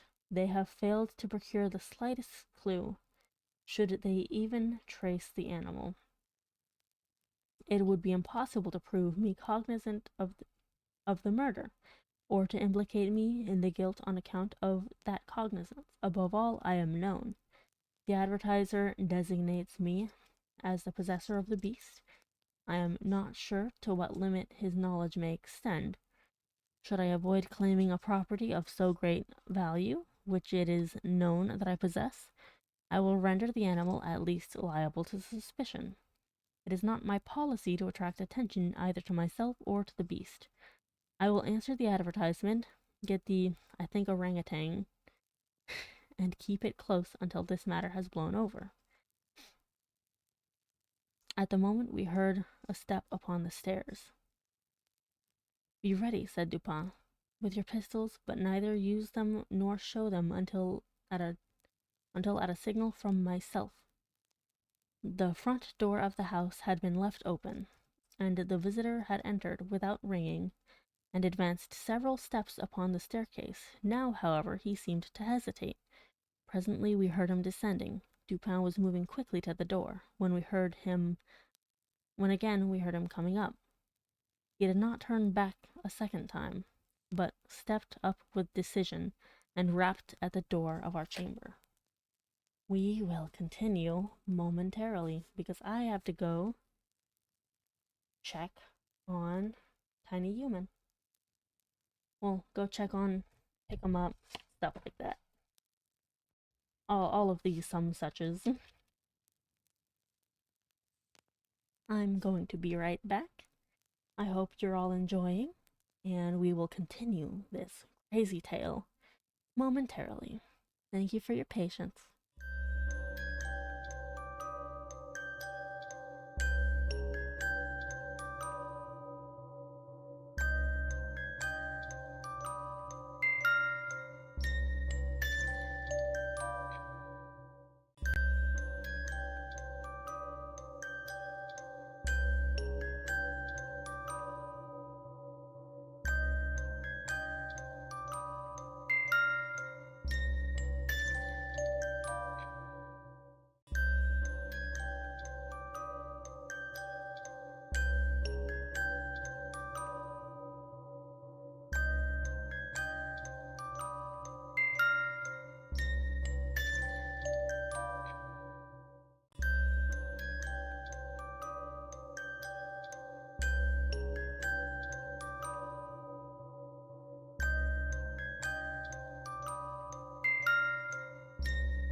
And we're back. Just give me a moment while I get everything settled. I'm also going to look up that thing that I mentioned looking up.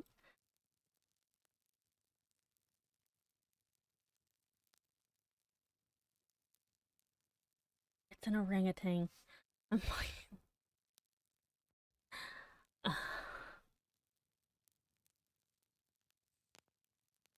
it's an orangutan. It's an orangutan. Why do they have to do it so weird?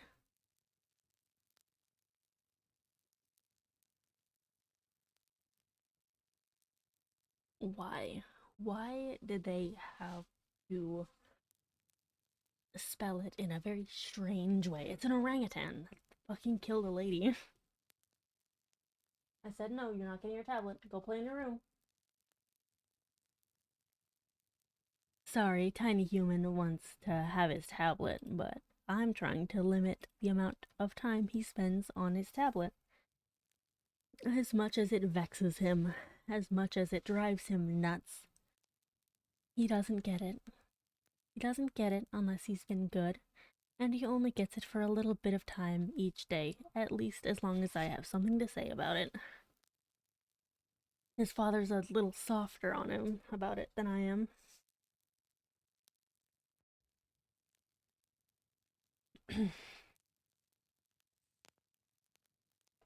Here. Let's get this.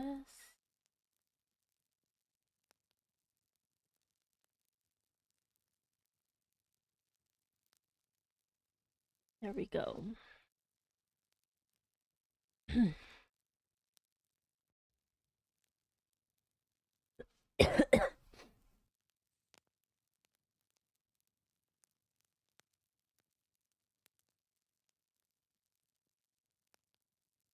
Okay, so they left the door open.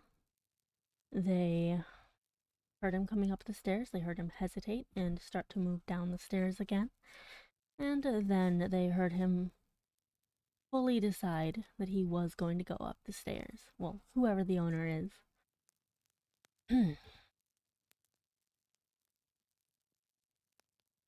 Come in, said Dupin in a cheerful and hearty tone. A man entered. He was a sailor, evidently, a tall, stout, and muscular-looking person, with a certain daredevil expression of countenance, not altogether unprepossessing. His face, greatly sunburnt, was more than half hidden by whisker and mustachio. He had with him a huge oaken cudgel, but appeared to be otherwise unarmed. He bowed awkwardly and bade us good evening in French accents, which, although somewhat something-ish, were still sufficiently indicative of a Parisian origin. Sit down, my friend, said Dupin. I suppose you have called about the orangutan. Upon my word, I almost envy you the possession of him. A remarkably fine and no doubt a very valuable animal. How old do you suppose him to be? The sailor drew a long breath, with the air of a man relieved of some intolerable burden, and then replied in an assured tone, I have no way of telling, but he can't be more than 4 or 5 years old. Have you got him here? Oh no, we had no conveniences for keeping him here. He's at a livery stable in the Rue du Bourg, just by. You can get him in the morning. Of course, you are prepared to identify the property? To be sure I am, sir. I shall be sorry to part with him, said Dupin. I don't mean that you should be at all this trouble for nothing, sir, said the man. Couldn't expect it. I am very willing to pay a reward for the finding of the animal, that is to say, anything in reason. Well, replied my friend, that is all very fair, to be sure. Let me think. What should I have? Oh, I will tell you. My reward shall be this. You shall give me all the information in your power about these murders in the Rue Morgue. Dupin said the very last words in a very low tone, and very quietly, just as quietly, too, he walked toward the door, locked it, and put the key in his pocket. He then drew a pistol from his bosom and placed it without the least flurry upon the table.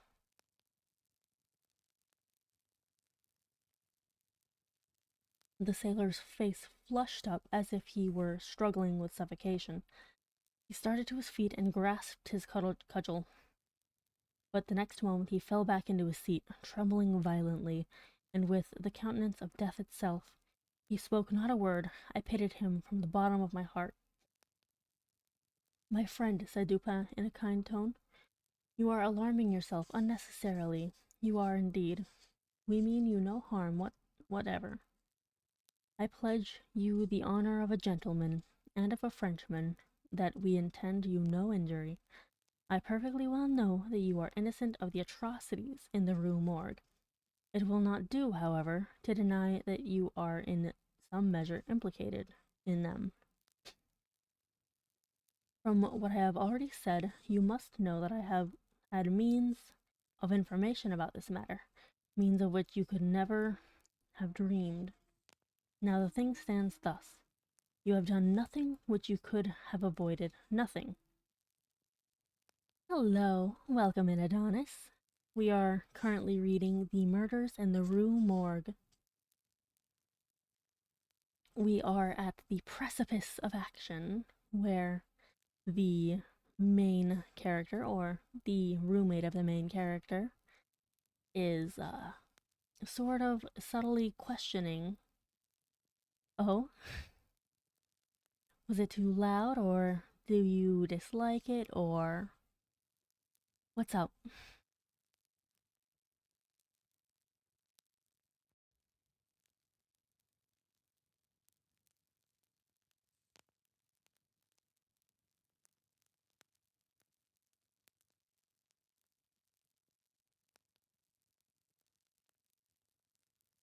I guess it might be because I'm not exactly whispering, I'm just speaking gently. Just feel free to let me know. I'll take a sip of drink really fast.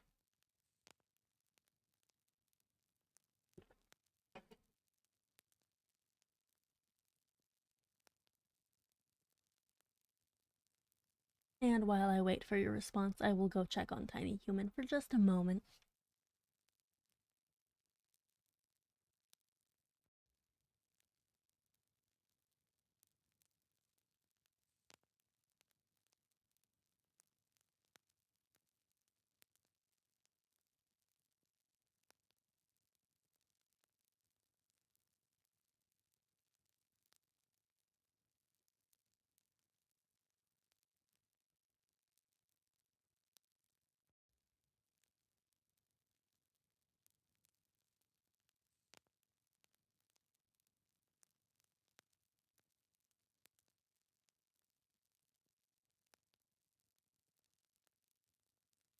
Oh, looks like you didn't decide to reply. How sad. I'm sorry, Adonis, for however my voice startled you. I suppose I'll simply continue reading.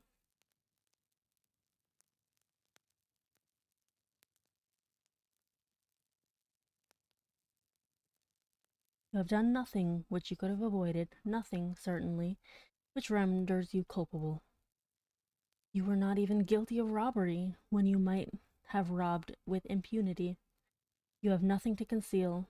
You have no reason for concealment. Well, I don't know.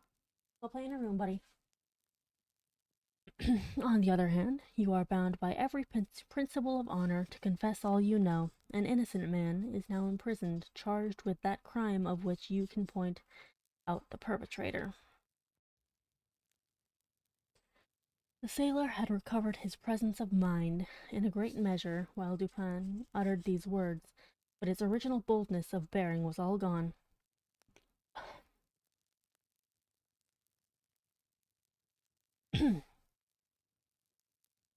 So help me God, said he, after a brief pause.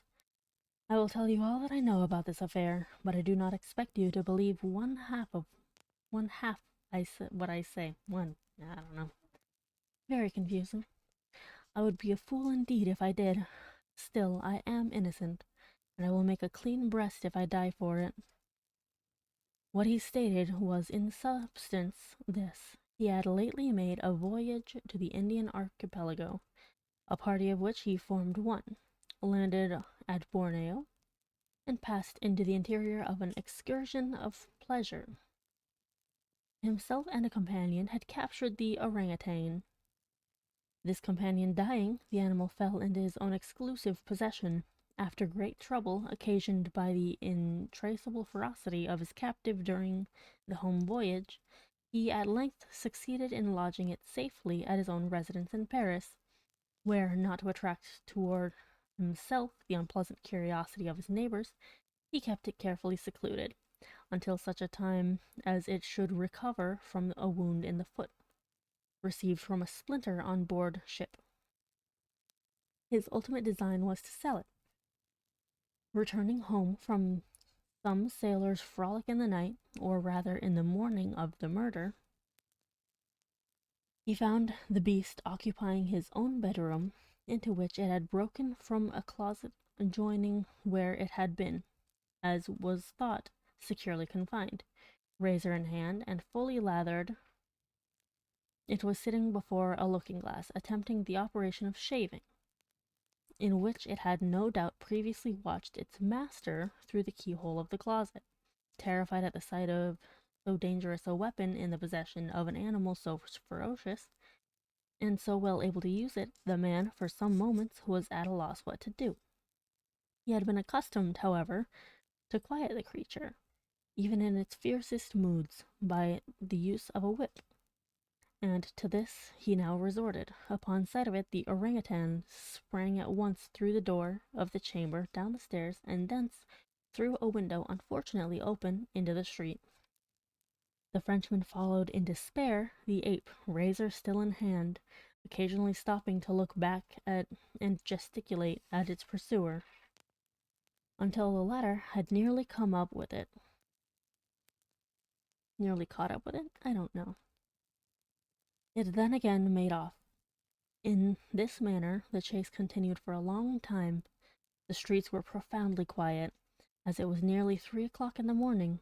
In passing down an alley in the rear of the Rue Morgue, the fugitive's attention was arrested by a light gleaming from the open window of the Madame's chamber, in the 4th story of her house. Rushing to the building, it perceived the lightning rod, clambered up with inconceivable agility, grasped the shutter, which was thrown fully back against the wall, and by its means swung itself directly upon the headboard of the bed.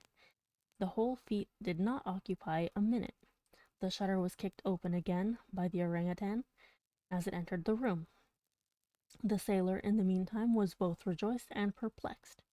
He had strong hopes of now recapturing the brute, as it could scarcely escape from the trap into which it had ventured, except by the rod, where it might be intercepted as it came down. On the other hand, there was much cause for anxiety as to what it might do in the house. This latter reflection urged the man still to follow the fugitive. A lightning rod is ascended without difficulty, especially by a sailor, but when he had arrived as high as the window, which lay far to his left, his career was stopped. The most that he could accomplish was to reach over so as to obtain a glimpse of the interior of the room. At this glimpse he nearly fell from his hold through excess of horror. Now it was that those hideous shrieks arose upon the night, which had startled from slumber the inmates of the Rue Morgue. The Madame and her daughter, habited in their night clothes, had apparently been occupied in arranging some papers in the iron chest already mentioned, which had been wheeled into the middle of the room. It was open, and its contents lay beside it on the floor. The victims must have been sitting with their backs toward the window, and for the time elapsing between the ingress of the beast and the screams, it seems probable that it was not immediately perceived. The flapping to of the shutter would naturally have attributed to the wind. Naturally have been attributed to the wind. As the sailor looked in, the gigantic animal had seized the Madame by the hair, which was loose as she had been combing it, and was flourishing the razor about her face, in imitation of the motion of a barber. The daughter lay prostrate and motionless. She had swooned. The screams and struggles of the old lady, during which the hair was torn from her head, had the effect of changing the probably pacific purposes of the orangutan into those of wrath. With one determined sweep of its muscular arm, it nearly severed her head from her body. The sight of blood inflamed its anger into frenzy, gnashing its teeth and flashing fire from its eyes. It flew upon the body of the girl and embedded its fearful talons in her throat, retaining its grasp until she expired. Its wandering and wild glances fell at this moment upon the head of the bed, over which the face of its master, rigid with horror, was just discernible. The fury of the beast, who no doubt bore still in mind the dreaded whip, was instantly converted into fear. Conscious of having deserved punishment, it seemed desirous of concealing its bloody deeds, and skipped about the chamber in an agony of nervous agitation, throwing down and breaking the furniture as it moved, and dragging the bed from the bedstead. In conclusion, it seized first the corpse of the daughter and thrust it up the chimney as it was found. Then that of the old lady, which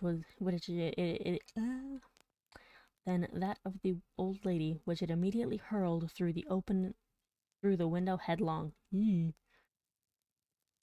As the approached the casement with its mutilated burden, the sailor shrank aghast to the rod, and, rather gliding than clambering down it, hurried at once home, dreading the consequences of the butchery, and gladly abandoning, in his terror, all solicitude about the fate of the orangutan. The words heard by the party upon the staircase were the Frenchman's exclamation of horror and affright, commingled with the fiendish jabberings of the brute. One moment, I have to go check the door.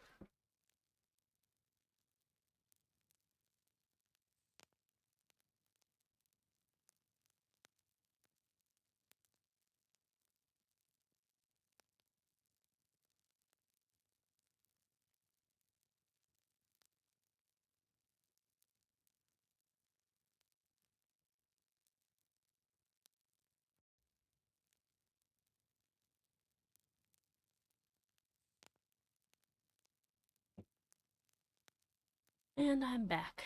Sorry about that. I just wanted to make sure that tiny human can't get out of the house.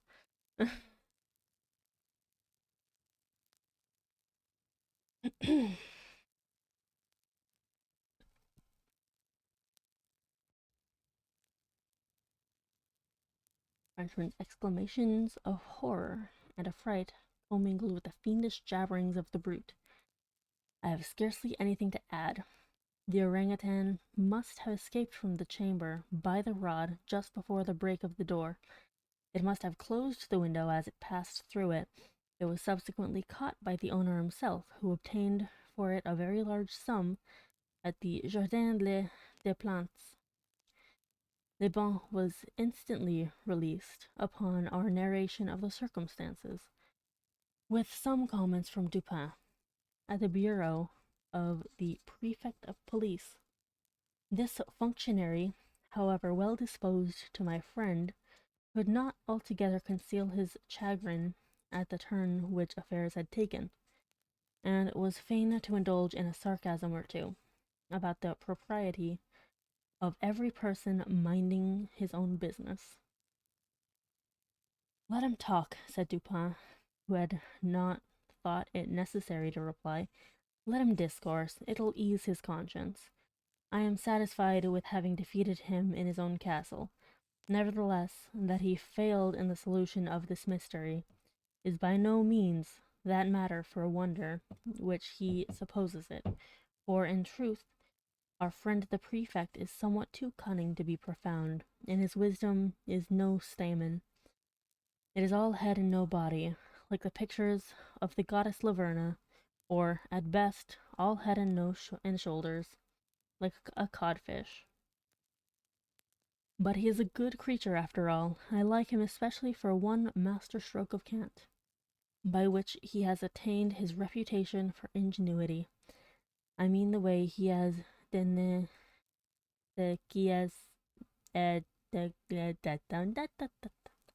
know what that means. I don't know. I don't know at all. Well, that was rather the interesting tale.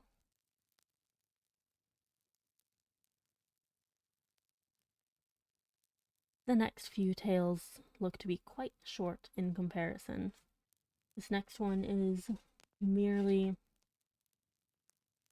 not even 10 pages long. But we are getting to the real meat of a lot of his tales. The next one we're reading is Eleonora, followed by The Mask of the Red Death, and then The Pit and the Pendulum. Let's see, what else do we got? At least I'm fairly sure. Yeah. Then The Pit and the Pendulum. And then The Telltale Heart. Then The Gold Bug.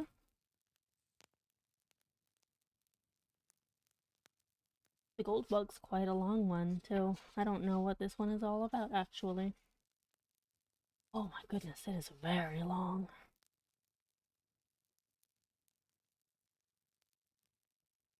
Then it looks like, yeah, after the Gold Bug, it's the Black Cat.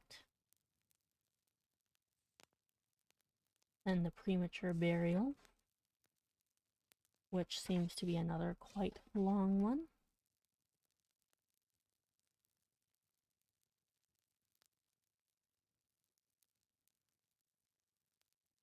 Then the Purloined Letter. Interesting, interesting. Sorry, I'm just interested in 1,002nd Tale of... Oh my goodness gracious, what is that name? Scheherazade? I think that's what that is. Scheherazade. I think I'm going to say Scheherazade for the entirety of. Then the oval portrait. Interesting. Some words with a mummy.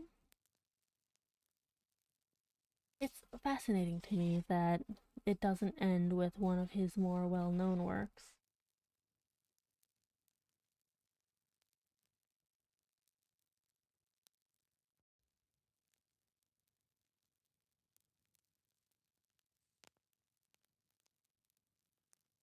Damn. Damn, damn, damn. There is a lot more to go. I'm going to take just a small break from actively reading, let my voice rest for but a moment.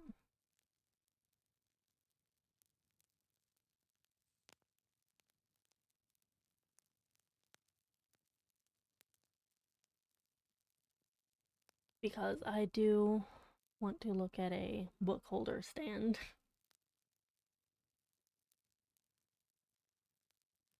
Just because, you know, it can be quite difficult to read as it stands right now. I do hope everyone's having a bit of fun. I know I've been enjoying it thus far.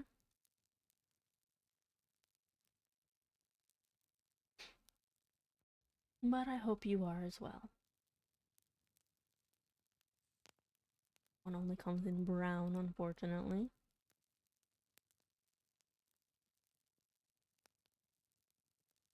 Nope.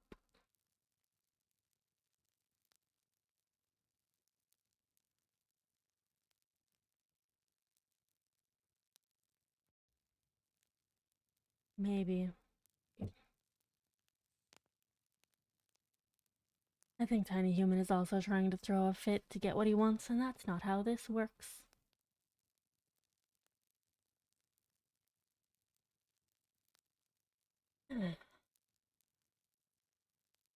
Ooh. I just popped my neck really good. That felt quite lovely.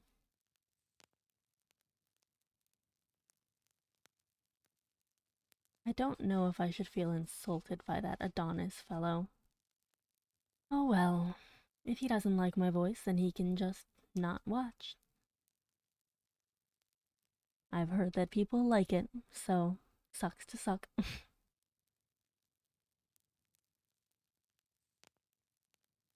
I'll take one little poof of the inhaler because it is quite tiring to be reading so much.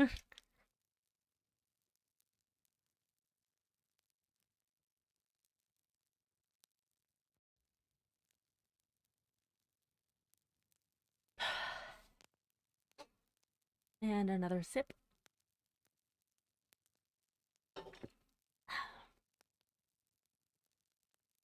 Perfection. Now, the next thing we're reading is Eleonora, which is a beautiful name, by the way. Eleanor, Eleonora, Lenore. All of these are so lovely.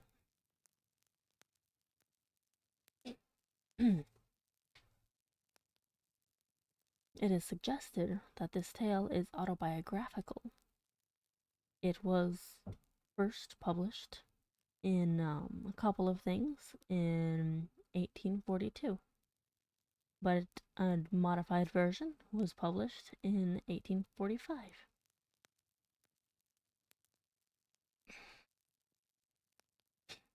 I'm not going to read the little excerpt before it because I don't know what it means and I don't know how to read it. So we're just going to deal with that, okay? I am come of a race noted for vigor of fancy and ardor of passion. Men have called me mad, but the question is not yet settled whether madness is or is not the loftiest intelligence, whether much that is glorious, whether all that is profound does not spring from disease of thought, from moods of mind exalted at the expense of the general intellect. They who dream by day are cognizant of many things which escape those who dream only by night. In their grey visions they obtain glimpses of eternity, and thrill in awaking to find that they have been upon the verge of the great secret. In snatches they learn something of wisdom which is of good, and more of the mere knowledge which is of evil. They penetrate, however, rudderless or compassless, into the vast ocean of the light ineffable, and again, like the adventures of the Nubian geographer, agressi sunt mare tenebrarum, quid in eo esset exploraturi. Oh my god. We will say then that I am mad. Grant at least that there are two distinct conditions of my mental existence. The condition of a lucid reason, not to be disputed and belonging to the memory of events forming the first epoch of my life. Nice save, thank you. Epoch of my life. And a condition of shadow and doubt, appertaining to the present, and to the recollection of what constitutes the second great era of my being. Therefore, what I shall tell of the earlier period, believe, and to what I may relate of later time, give only such credit as may seem due, or doubt it altogether, or, if doubt it ye cannot, then play unto its riddle the Oedipus. She whom I loved in youth, and of whom I now pen calmly and distinctly these remembrances, was the sole daughter of the only sister of my mother long departed. Thank you. I really appreciate it. I hope you're enjoying even what you're hearing so far. The only sister of my mother. So, his cousin? I hope not. I hope it wasn't his cousin. Oh well. Eleonora was the name of. Oh, yeah, my cousin. Hopefully, it's not a sexual love. We had always dwelled together, beneath a tropical sun, in the valley of the many-colored grass. No unguided footstep ever came upon that vale, for it lay far away up among a range of giant hills that hung beetling around about it, shutting out the sunlight from its sweetest recesses. No path was trodden in its vicinity, and to reach our happy home there was need of putting back with force the foliage of many thousands of forest trees, and of crushing to death the glories of many millions of fragrant flowers. Thus it was that we lived all alone, knowing nothing of the world without the valley, I and my cousin and her mother. Yeah, well, this one is supposedly autobiographical, or people theorize it was. Anyway, thank you for stopping by. I hope you have a wonderful day. From the dim regions beyond the mountains at the upper end of our encircled domain, there crept up a narrow and deep river, brighter than all save the eyes of Eleonora, and winding stealthily about in amazing courses, it passed away. At length, through a shadowy gorge among hills still dimmer than those whence it had issued, we called it the River of Silence, for there seemed to be a hushing influence in its flow. No murmur arose from its bed, and so gently it wandered along that the pearly pebbles upon which we loved to gaze far down within its bosom stirred not at all, but lay in a motionless content, in each in its own old station, shining on gloriously forever. The margin of the river, and of many dazzling rivulets that glided through devious ways into its channel, and as well as the spaces that extended from the margins away down into the depths of the streams until they reached the bed of pebbles at the bottom. These spots, not less than the whole surface of the valley, from the river to the mountains that girdled it in, were carpeted all by soft green grass, thick, short, perfectly even, and vanilla perfumed, but so besprinkled throughout with the yellow buttercup and the white daisy, the purple violet, and the ruby red asphodel, that its exceeding beauty spoke to our hearts in loud tones of the love and of the glory of God. And here and there, in groves about this grass, like wilderness of dreams, sprang up fantastic trees, whose tall, slender stems stood not upright, but slanted gracefully towards the light that peered at noonday into the center of the valley. Their bark was speckled with the vivid alternate splendor of ebony and silver, and was smoother than all, save the cheeks of Eleonora, so that but for the brilliant green of the huge leaves that spread from their summits in long tremulous lines dallying upon with the zephyrs, one might have fancied them giant serpents of Syria doing homage to their sovereign the sun. Hand in hand about this valley, for 15 years I roamed with Eleonora before love entered within our hearts.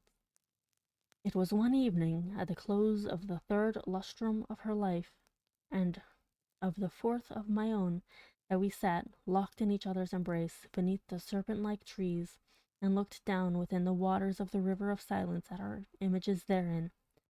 We spoke no words during the rest of that sweet day, and our words, even upon the morrow, were tremulous and few. We had drawn the god Eros from that wave, and now we felt that he had enkindled within us the fiery souls of our forefathers, the passions which had for centuries distinguished our race, came thronging with the fancies for which they had been equally noted, and together breathed a delirious bliss over the valley of the many-colored grass. A change fell upon all things. Strange, brilliant flowers, star-shaped, burst out upon the trees where no flowers had been known before. The tints of the green carpet deepened, and when one by one the white daisies shrank away, there sprang up in place of them 10 by 10 of the ruby red asphodel, and life arose in our paths. For the tall flamingo, hitherto unseen, with all gay glowing birds, flaunted his scarlet plumage before us. The golden and silver fish haunted the river, out of the bosom of which issued little by little a murmur that swelled at length into a lulling melody more divine than that of the harp of Aeolus, sweeter than all, save the voice of Eleonora. And now, too, a voluminous cloud, which we had long watched in the regions of Hesper, floated out thence, all gorgeous in crimson and gold, and settling in peace above us, sank day by day lower and lower, until its edges rested upon the tops of the mountains, turning all their dimness into magnificence, and shutting us up, as if forever, within a magic prison house of grandeur and glory. The loveliness of Eleonora was that of the seraphim, because she was a maiden, artless and innocent as the brief life she had led among the flowers. No guile disguised the fervor of love which animated her heart, and she examined with me its inmost recesses as we walked together in the valley of the many-colored grass, and discoursed the mighty changes which had lately taken place therein. At length, having spoken one day in tears of the last sad change which must befall humanity, she thenceforward dwelt only upon this one sorrowful theme, interweaving it into all our converse, as in the songs of the bard Shiraz, the same images are found occurring again and again in every impressive variation of phrase. She had seen that the finger of death was upon her bosom, that, like the ephemeron, she had been made perfect in loveliness, only to die. But the terrors of the grave, to her, lay solely in a consideration which she revealed to me one evening at twilight by the banks of the river of silence. She grieved to think that, having entombed her in the valley of the many-colored grass, I would quit forever its happy recesses, transferring the love which now was so passionately her own to some maiden of the outer and everyday world. And then and there I threw myself hurriedly at the feet of Eleonora, and offered up a vow, to herself and to heaven, that I would never bind myself in marriage to any daughter of earth, that I would in no manner prove recreant to her dear memory, or to the memory of the devout affection with which she had blessed me. And I called the mighty ruler of the universe to witness the pious solemnity of my vow, and the curse which I invoked of him and of her, a saint in Helusion. Should I prove traitorous to that promise, involved a penalty the exceeding great horror of which will not permit me to make record of it here. And the bright eyes of Eleonora grew brighter at my words, and she sighed as if a deadly burthen had been taken from her breast, and she trembled and very bitterly wept, but she made acceptance of the vow, for what was she but a child, and it made easy to her the bed of her death. And she said to me, not many days afterwards, tranquilly dying, that because of what I had done for the comfort of her spirit, she would watch over me in that spirit when departed, and if so it were permitted her return to me visibly in the watches of the night. But if this thing were, indeed, beyond the power of the souls in paradise, that she would, at least, give me frequent indications of her presence, sighing upon me in the evening winds, or filling the air which I breathed with perfume from the censers of the angels. And with these words upon her lips, she yielded up her innocent life, putting an end to the first epoch of my own. Thus far I have faithfully said, but as I pass the barrier in time's path, formed by the death of my beloved, and proceed with the second era of my existence, I feel that a shadow gathers over my brain, and I mistrust the perfect sanity of the record. But let me on.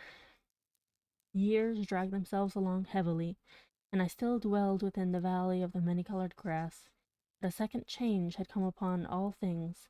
The star-shaped flowers shrank into the stems of the trees and appeared no more. The tints of the green carpet faded, and one by one the ruby-red asphodels withered away, and there sprang up in place of them 10 by 10 dark, eye-like violets that writhed uneasily and were ever encumbered with dew. And life departed from our paths.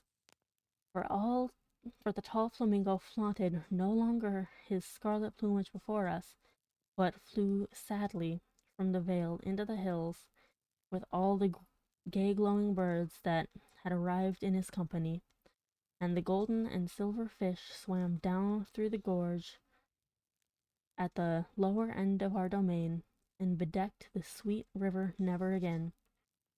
And the lulling melody that had been softer than the wind harp of Aeolus, and more divine than all save the voice of Eleonora, it died little by little away, in murmurs growing lower and lower, until the stream returned at length utterly into the solemnity of its original silence.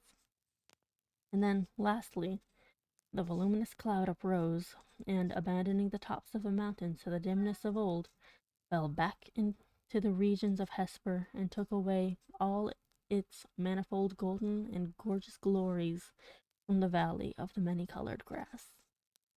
Yet the promises of Eleonora were not forgotten, for I heard the sounds of the swinging of the censers of the angels, and streams of a holy perfume floated ever and ever about the valley. And at lone hours, when my heart beat heavily, the winds that bathed my brow came unto me, laden with soft sighs, and indistinct murmurs filled often the night air, and once, oh, but once only, I was awakened from a slumber, like the slumber of death, by the pressing of spiritual lips upon my own. You have water. You drink it all? Okay. One moment. I have to get him more water.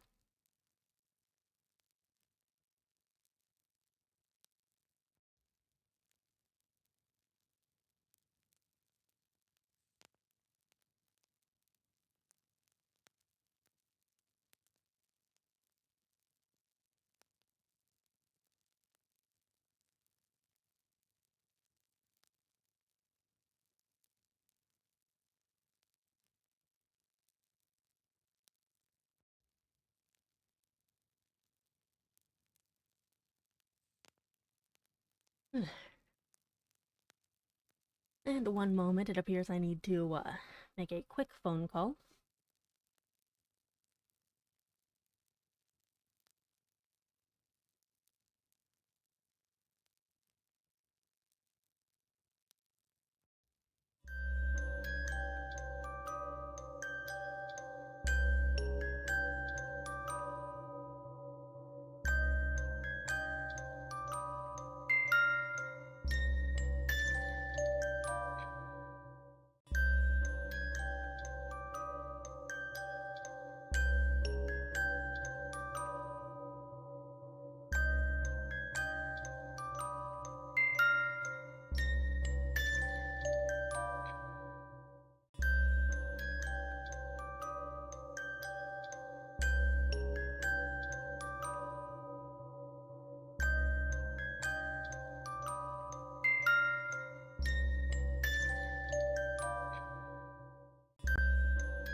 And I'm back. Sorry about that. I had gotten a phone call from Fight, who had forgotten that I was in the midst of streaming, and he was asking if he wanted me to wanted him if I wanted him to pick anything up on the way home.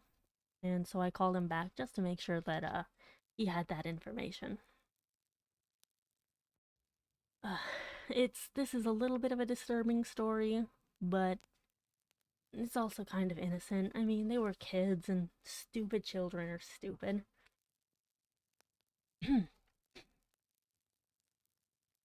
But the void within my heart refused even thus to be filled. I longed for my love which had before filled it to overflowing. At length the valley pained me through its memories of Eleonora, and I left it forever for the vanities and the turbulent triumphs of the world. I found myself within a strange city, where all things might have served to blot from recollection the sweet dreams I had dreamed so long in the valley of the many-colored grass. The pomps and pageantries of a stately court, and the mad clangor of arms, and the radiant loveliness of women, bewildered and intoxicated my brain, but as yet my soul had proved true to its vows, and the indications of the presence of Eleonora were still given me in the silent hours of the night. Suddenly these manifestations they ceased, and the world grew dark before mine eyes, and I stood aghast at the burning thoughts which possessed, at the terrible temptations which beset me. For there came from some far, far distant and unknown land, into the gay court of the king I served, a maiden to whose beauty my whole recreant heart yielded at once, at whose footstool I bowed down without a struggle, in the most ardent, in the most abject worship of love. What indeed was my passion for the young girl of the valley in comparison with the fervor and the delirium and the spirit-lifting ecstasy of adoration with which I poured out my whole soul in tears at the feet of the ethereal Ermengarde. What an awful name for a woman. Oh, bright was the seraph Ermengarde. Mike Ehrmantraut? No, I'm kidding. And in that knowledge I had room for none other. Oh, divine was the angel Ermengarde. And as I looked down into the depths of her memorial eyes, I thought only of them and of her. I wedded, nor dreaded the curse I had invoked, and its bitterness was not visited upon me. And once again in the silence of the night, there came through my lattice the soft sighs which had forsaken me, and they modeled themselves into familiar and sweet voice, saying, "Sleep in peace, for the spirit of love reigneth and ruleth. And in taking to thy passionate heart who is Ermengarde, thou art absolved, for reasons which shall be made known to thee in heaven of thy vows unto Eleonora." Huh, interesting.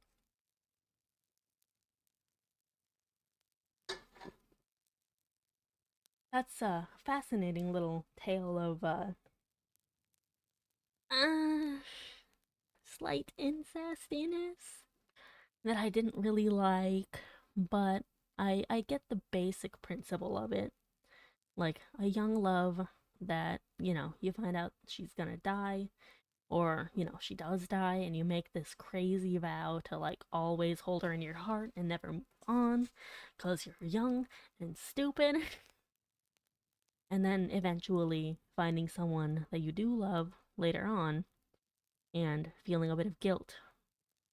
Like, but at the same time, uh, kind of internally or externally, it really depends on if you believe in the ghosty goose or if this is literal versus metaphorical, etc., etc. Getting the blessing from the long lost love. It's quite complex, and you really have to like think of what the individuals want, and I don't know. I don't know. I liked it. It was interesting, even though there were quite a few references to incest in it. Okay, so I think I'm going to go until I find the next big one.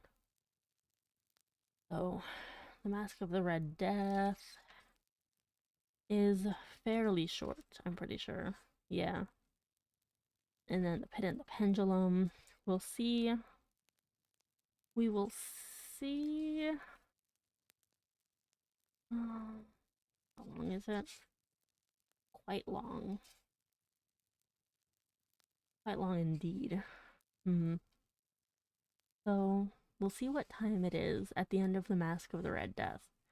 And if I think I have enough time for The Pit and the Pendulum, I'll read it. But I might very well end the stream a little bit early if I don't feel like it's going to be good. Or,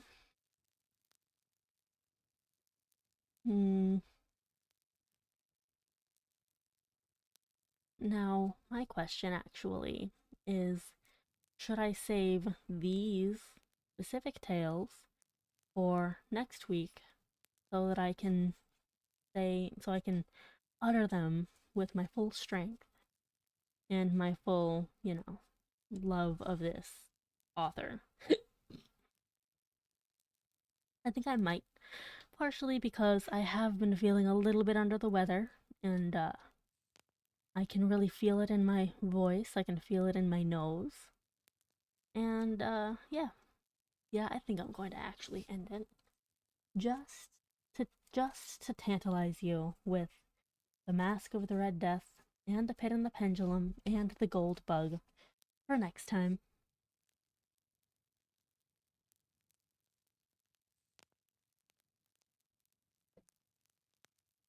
There we go. Today's reading, we had Murder Mysteries Orangutans, The Fall of a Glorious House, or The Fall of a Once Glorious House. We've had horror, love, death, a mixture of such wonderful and terrible things. And I hope that you've enjoyed. I hope that you join me next time. And I will see you all tomorrow to